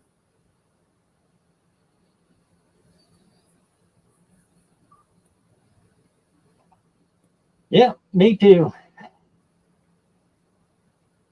Mine was in Medford, not too far from where you were. I have not been to Oregon. I didn't realize you had to be rescued from it. Oregon's another one. Oh, Lord. Beautiful state, lots of potential. Well, Eastern Oregon and Eastern Washington are pushing really hard to break off and join Idaho. Oregon, they're really pushing for it this year. Probably never happen. There's too much red tape and everything else in it, but too much bureaucracy. Yeah.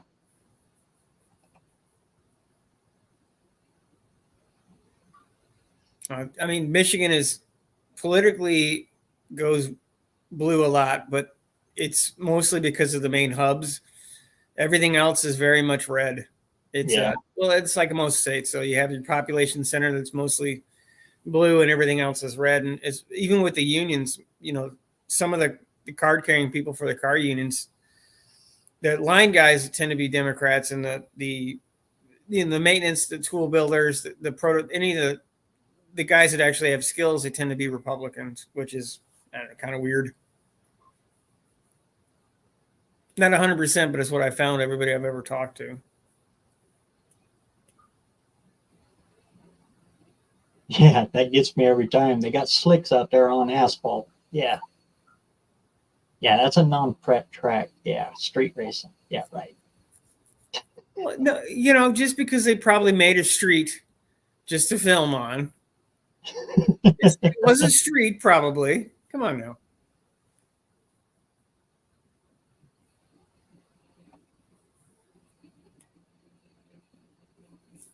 But there was an organization here in Idaho Falls. There's another one in Boise, Street Racer Club.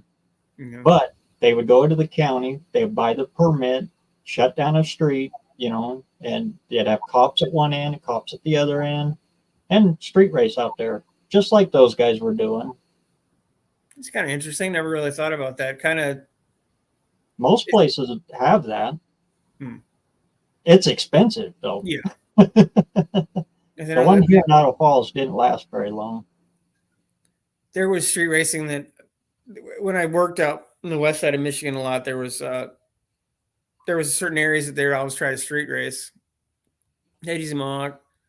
And every time I ever went there, by the time we got the car parked, they'd always be breaking it up. So I never actually got to see anybody street race. Yeah, the outlaw ones actually gave it really a bad name, and it drove the prices up for the permits. So that's why I think the one in Idaho Falls quit. As far as I know, the one in Boise is still going. Well, this thing, it's like if you kill tracks, it's only going to get worse, because if you give people nowhere to race, they're going to race wherever they can find. Yeah. You're creating your own problem. Here at the big car show in Rigby, little bitty little town of Rigby, they do that right downtown, right at the high school. Okay. It's just a one block. All you can do is just a hit, boom, off of it, but they shut the whole street down for it. Oh, it's like with the Dream Cruise, where Dodge shuts down that chunk of Woodward every year that they street race on. Same sort of thing. And from Haley, Idaho to Chalice, Idaho, that's where all the supercars come to do their on-road test. Yeah. And they'll close that whole highway off for that. But they never announce it because they don't want people going up there. Yeah. So it's a different time every year.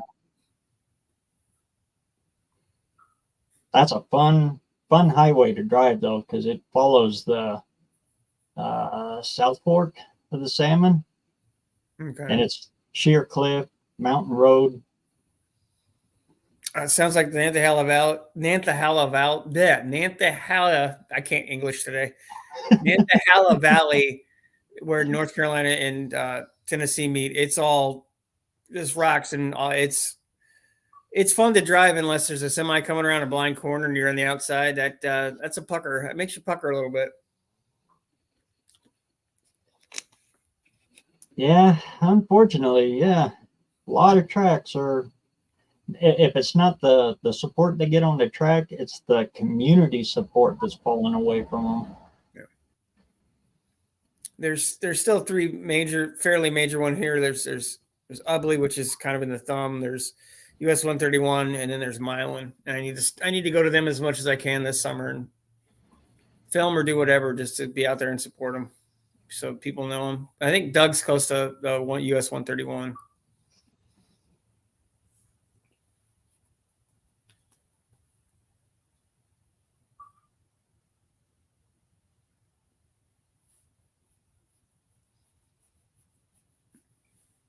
Saw a ZR1 vet in a snowstorm one day. That's pretty cool.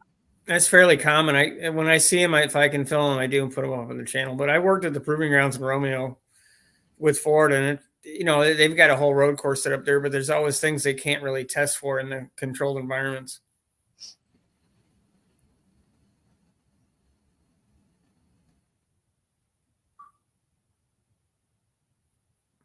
Yeah, sad to see a lot of these drag races, tracks all closing. Yeah. The one in Pocatello closed because it's actually on reservation land, and the tribe didn't want to renew it. That was our only quarter that was around here. You think they'd want the money? It must have been a lot of hassle. That, and it was right along the freeway, so the state didn't like it because a lot of people had come up on, what is that, I-84, and they'd pull over on the freeway to watch the races, and it made kind of a nasty spot there. Yeah.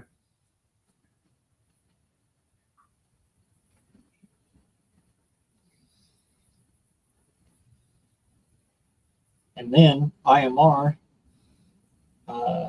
closed up in Salt Lake, so we lost that one. That was a nice track. I know there are people that are trying to buy older tracks and revive them to some extent. I know that's a movement. Just don't know how effective any of that is, but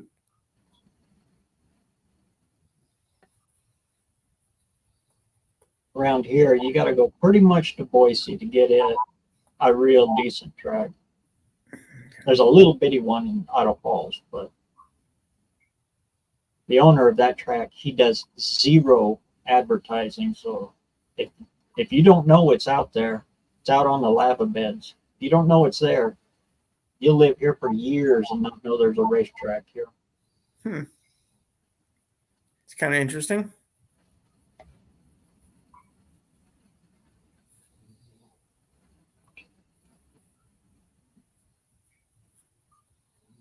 And it's a tiny, tiny track. Yeah.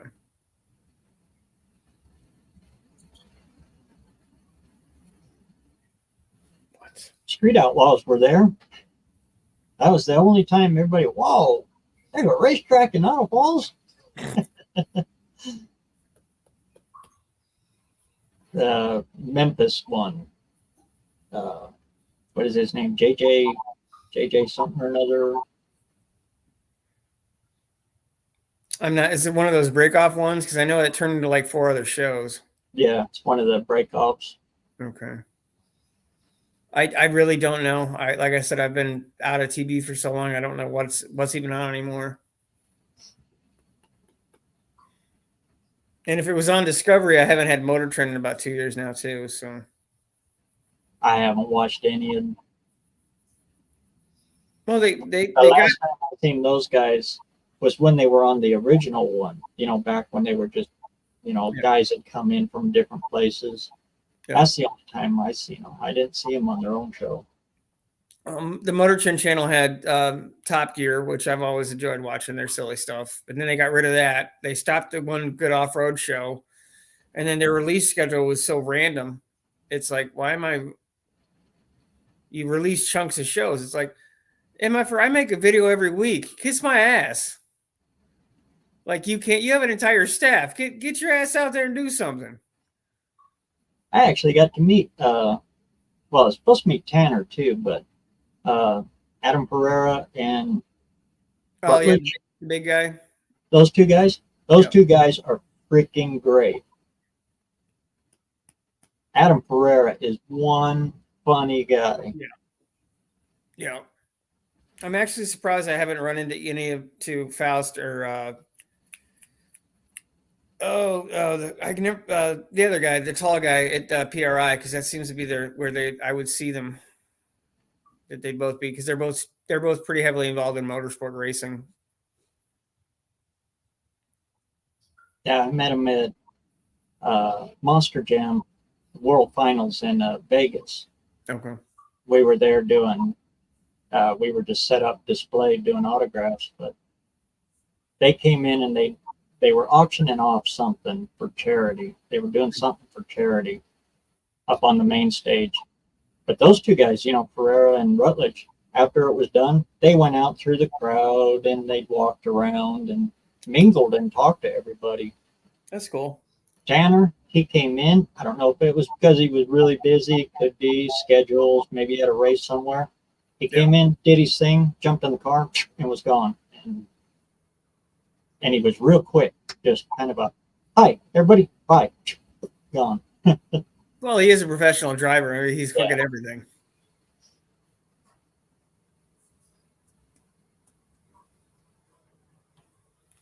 What? You're laying on me. What do you want? Seriously. The EV battery packs have heaters now. Yep. Yeah, there's a lot of... One more way to drop that range way down.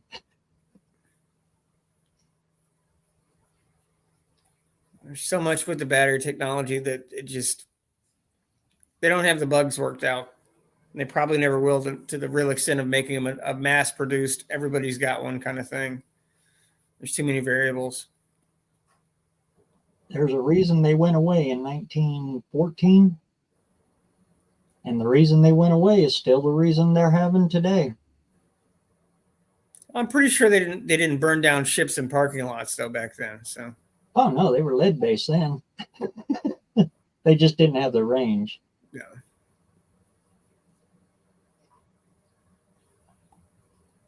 My biggest peeve on them is why do they put so many features in them? Why don't they just do a stripped down nothing? Roll, hand crank, roll up windows.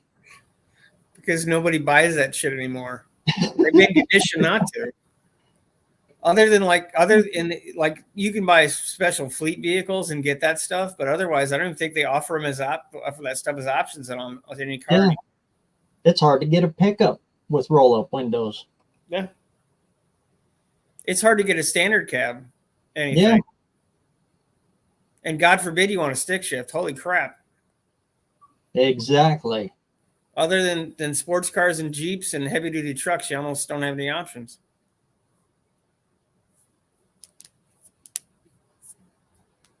And even the new standards, I'm not a big fan of them.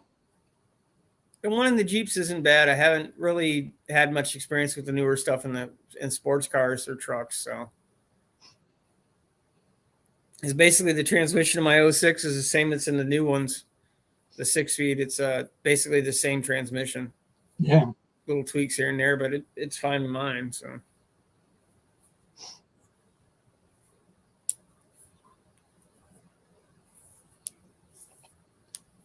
Because they can't make money on EVs at the low equipment range.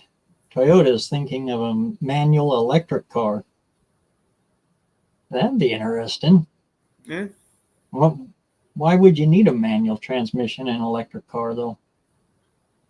You technically wouldn't, but it would be fun. Yeah, I mean, a transmission technically is an obsolete option in an electric car at this point. Never really, well, ever really.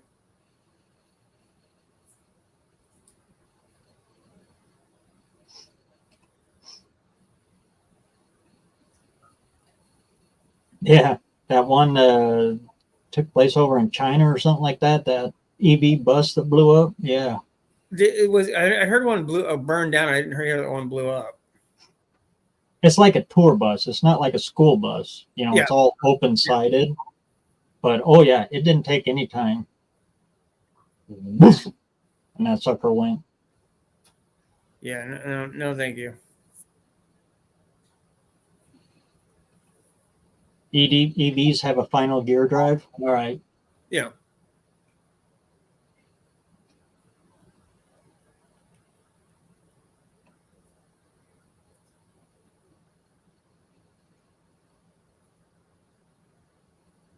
But that's what's killing them on their range is all the accessories they put in them. And good Lord, they got so many of them. The one that got me the most was it's an SUV EV.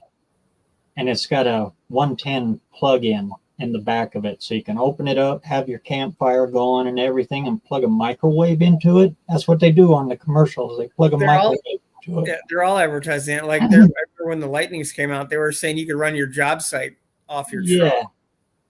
It's like, that's cool. What are you going to drive home? Exactly, because you hit 30 seconds on that pipe, pop up some microwave popcorn, and that's where you sit. Yeah, but you got to remember, every car now is basically a laptop. Oh Lord! Everything that your phone will do, your car does now. And my mom has a brand new Escape, and the rotary dial to select the gear. It's like, Got that. I'm sorry, I still want a tactile thing. I want to know that when I put it in park, it's in park. I don't want it to randomly just do things. I call me crazy, but And a sport mode button right in the center. yeah. If you hit that, it changes the shift patterns in the transmission. I'm fine with that stuff. Just give me an actual way to control it to some extent. Yeah, a stick and another pedal. Well, yeah, and then you gotta remember that is considering your phone is out of date after 6 months, your car they're not going to be making car parts for a car that's 4 or 5 years old. They're not even going to bother because the technology is going to be so far gone. They're not going to want to keep maintaining it. It's not like making hard parts. And that's the way it is with cars too. Mm. Cars that are like 20 years old are hard to get parts for. 15 years old are getting hard. 50 years old is actually easier to get than 30 years old. See, that's why you need a Jeep, because you can build a Jeep without ever buying one. Literally, I could buy every freaking part off my Jeep, my Wrangler, and never buy the actual car. You can buy the frame, you can buy the body, you can buy everything. You just got to find something in a junkyard, take the VIN number off it, and put it on your car and be done with it. Not that I'm advocating for that. But. I know lots of guys that have done it. Fiberglass tubs. No. That was a big, big thing on them Jeeps. It still is to an extent. Pop your VIN plate off, stick it on the fiberglass tub, and off you go. Yeah.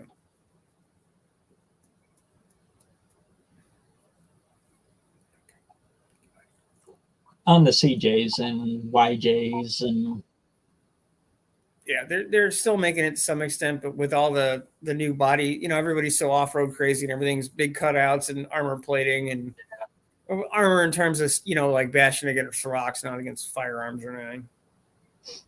We've talked about that a little bit before. It's Jeeps are great little vehicles, but there is so many things you can do to them. You really got to be careful if you buy a used one. Yeah. Because a lot of idiots have tried to put all of those accessories on there. Yeah, just because I think we even talked about, just because you can buy a lift for $400 does not mean you've lifted the car for $400. Exactly. There's steering, there's brakes, there's everything else. There's re-gearing, there's tires. It's a realistic lift in a car is at least $2,000 at a minimum. And then depending on who does the work, if I buy a vehicle, I try to buy a stock one. I'd rather have to go through the expense of putting the parts on myself. At least I know it's going to be mostly right.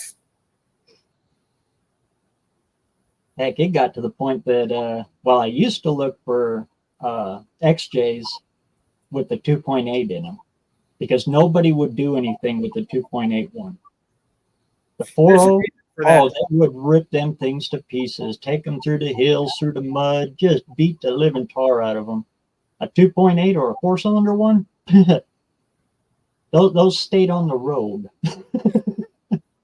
So you could get a good one. It wasn't wore out. They're getting crazy what they want for a clean one now. And an XJ, good Lord, you got to be real careful with them. Yeah.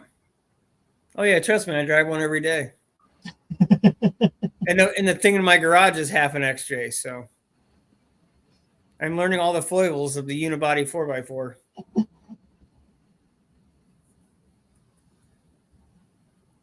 But left alone, they're good little cars, good little vehicles. No, they're basically reliable. The drivetrain's pretty much bulletproof, and a lot of it's proven technology, and it's commingled with everything else that Jeep made for basically 20 years. So the hard parts are normally pretty easy to come by because there were so many of it. They still make the parts. Biggest thing's just body rot. I know a guy that's building a 69 Camaro, all from aftermarket parts. Yep. Yeah, you can buy a car in a box now. I think they're doing. I know they're doing a Camaro. I know they're doing a Mustang. I don't know if they're doing the Dodges yet. You've been able to do that with a Jeep for a long time.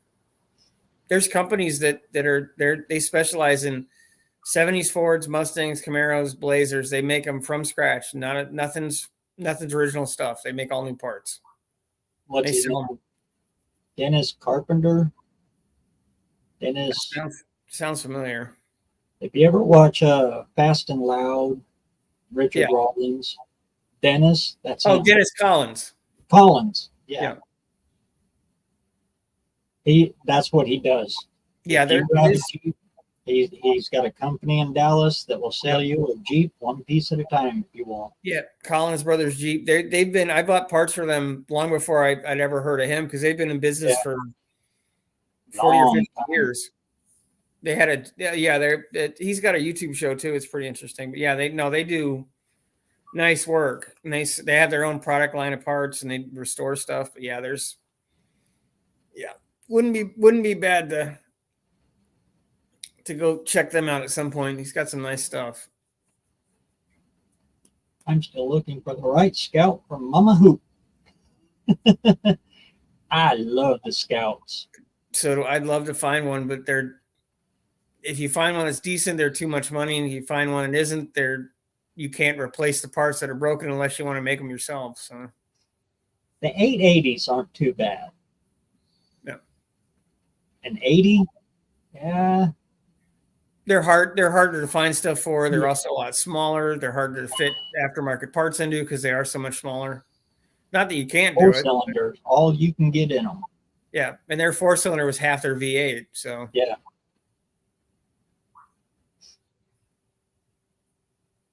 I always thought they were neat though. Well, that's what the new Broncos look more like a Scout than do the Broncos. So about the only difference is in the front end. They just moved it out big enough they could put a 6-cylinder in them. Yeah. The Scout 2, if you want a highway pounder, they're not bad at all. I wouldn't even mind one of the trucks or one of the travel-alls, but oh yeah, they're very just so much money if you find one that's in drivable shape. Hey, what's up, New Guys Guitar? What's going on, man? I dig those videos where he's building on the guitars. Yeah. No, he is the minstrel of our little group of idiots that we get together and do stuff. Scarlet, the four-eyed Cuda. Good to see you, man.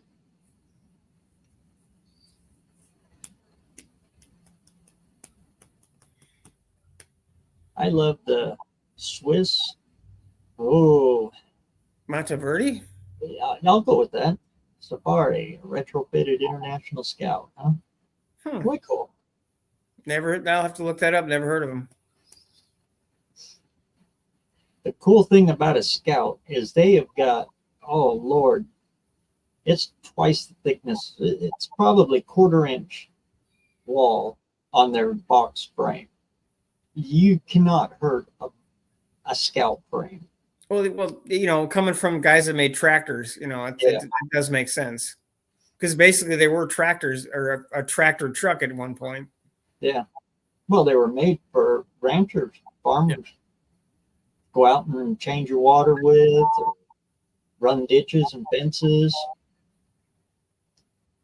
That's why they had, like, good Lord, 5-10 gears in them. And low. Yeah, and they weren't meant to highway. Same thing with the Jeeps. They weren't for highway. They're for backcountry and getting you places you weren't meant to get anything else into.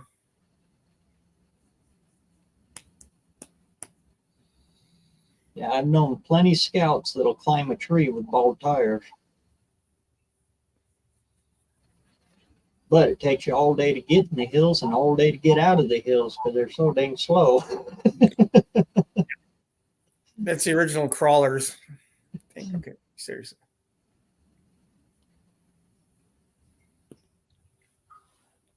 What are you Yeah, working on that's right the now? story of every Scout owner I know. And they're just a little bit wider than a Jeep, so they don't tip over as bad. I don't know. I've never rolled anything, so I hope to not do that. It's kind of fun. Yeah, Everything goes in slow motion. yeah. At this point, I'm just gonna vote for don't wanna. But yeah,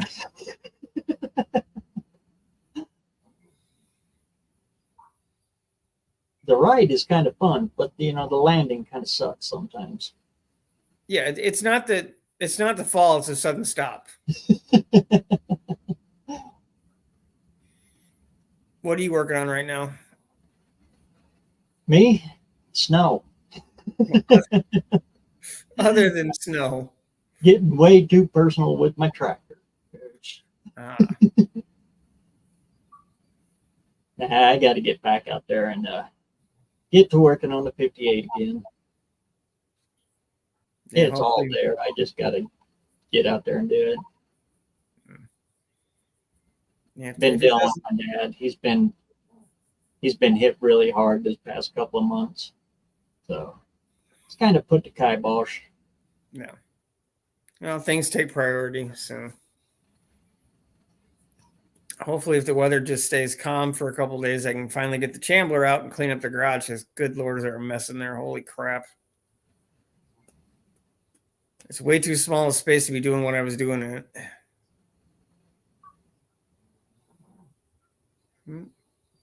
That would be an 8.8. I do know where there's two of them, but I'd have to pry you out of Arkansas just to get you up here to get them.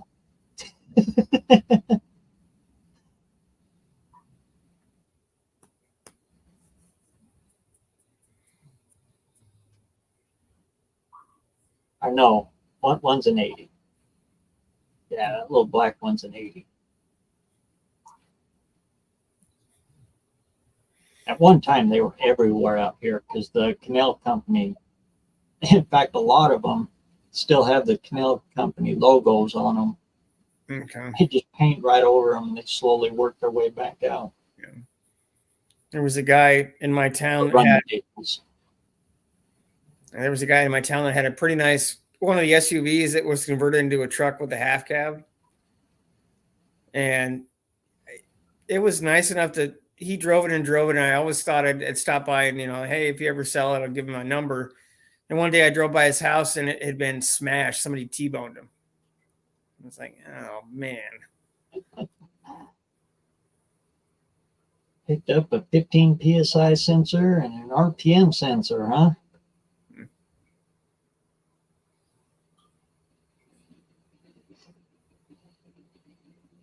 Whenever I got to play with that kind of stuff, my happy place goes away. No, I did fix my heater in my Lincoln. There you go. I took the battery out. Remember we was talking about New Guy's Garage or guitar. It's having the heater troubles and Yeah. I was having the same issues in that Lincoln. I took the battery out because it went dead because I haven't started it in forever and it's a computerized car, so sucks the battery as it's just sitting there doing nothing. Anyway, I took the battery out, took it in, sat it on the charger, went out, put it in, hooked it up. Heater works now. I think Tom's gonna open the door and screw it open, so for the winter, just to be done with it. So Y'all are good with that. Oh, cool. The wood screws work. oh hey, nice. That was what I didn't realize. Yeah. See, that's secret. Wood screws on a Chevy, boot laces on a Ford, and a for sale sign on a Mopar. That's blasphemy in this group. Everybody, it's like 75% Mopar people. Yeah, so Tom, I'd make a video say you had a 10 or a 5-cent fix, one wood screw.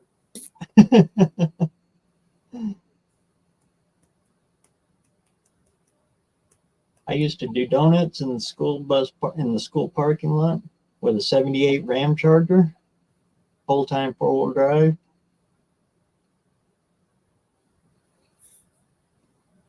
You ever do them in reverse? Probably not for long. Roll it over and just let her eat.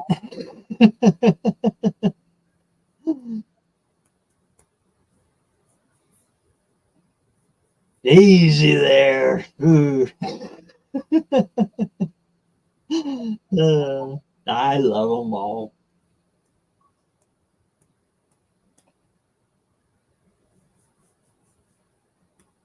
If it's got the carburetor on it or the possibility to put a carburetor on it, I love it. Even if I haven't got around to putting a carburetor on it yet, as long as that possibility is there, I like it. You carburetor guys. I think I'll be joining you with the Honda, so we'll see how that goes.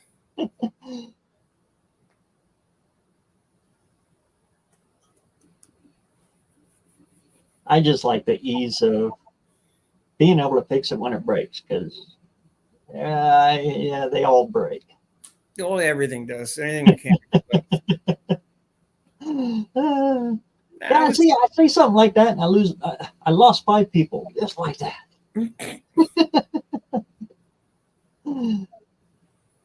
I was surprised with that Honda. I half rebuilt the carburetor and it worked. I've never rebuilt a carburetor in my life, so. Technically, it was a drywall screw. Uh-oh.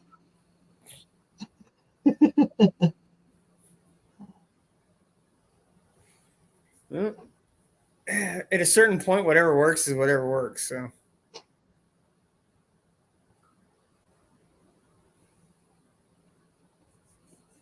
But yeah, Mopar, yeah, some of the best engines.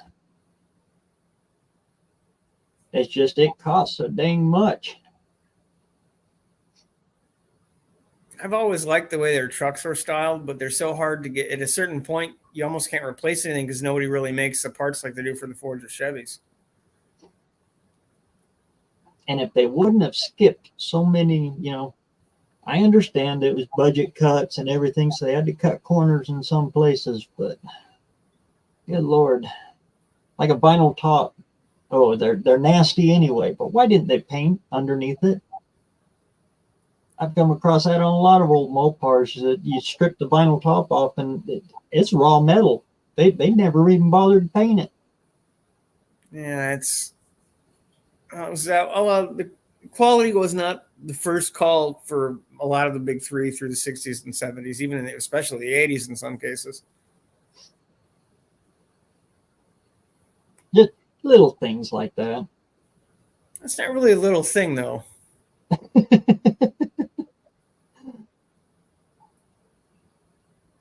Oh, hell, the car making technology has changed so much in the last 30 years that.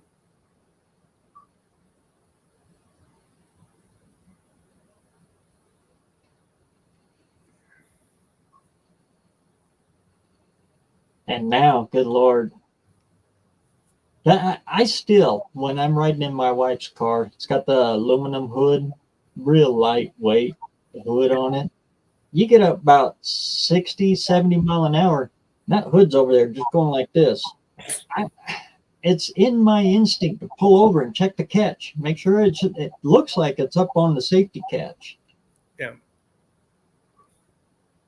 But no, it's the way it is. And my brain is saying that it's in there wearing on that that little hood hinge, catch on there. Like no tomorrow, it's going to come flying off there any minute.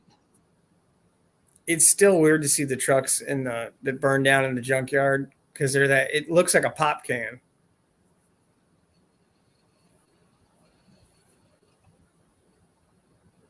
You can put a carburetor on anything.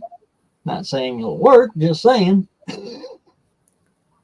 In theory, I mean, it would be interesting to see somebody take and drill holes in one of those plastic intakes and slap a carburetor on there and see if it would run.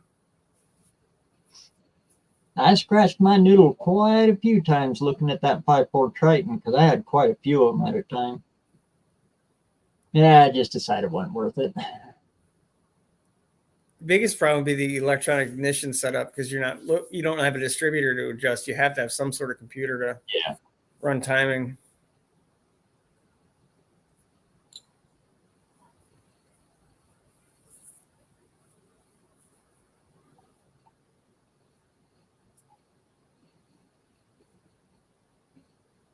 Well, it looks like we've been on almost 3 hours.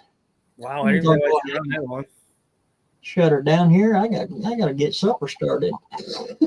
I got to go take my transplant medicine here too, so that'll be exciting. Oh Lord, yeah. Yeah, twice a day for the rest of my life. So yeah, doing okay and everything. Yeah, everything with everything with my organs is fine. Just working on all the issues with the physical stuff, but that's every day I'm above ground is still better than a day in the dirt. So, amen, man. Amen. Well, thanks everybody for coming out. Everybody in the chat, if I missed you on there, I sure do apologize. Like I said, the chat gets to jump in there sometimes pretty good. Thanks everybody for coming out. 6%. Thanks for diving in and keeping the conversation going, so you didn't have to just sit here and listen to me ramble. I know what it's like on the other side. It's like somebody going to come on because I can talk for a while, but it's going to get boring after a while. I appreciate you having me on. No problem. You're more than welcome anytime. And that goes for any of you. Sometimes hopping on it sure beats the typing away. Yes. So everybody, get on out there and try to get some metal hot in this cold weather. And we'll catch you all in the next week. Take it easy, everybody. Thanks again. One of these days, I'll figure out where these buttons are.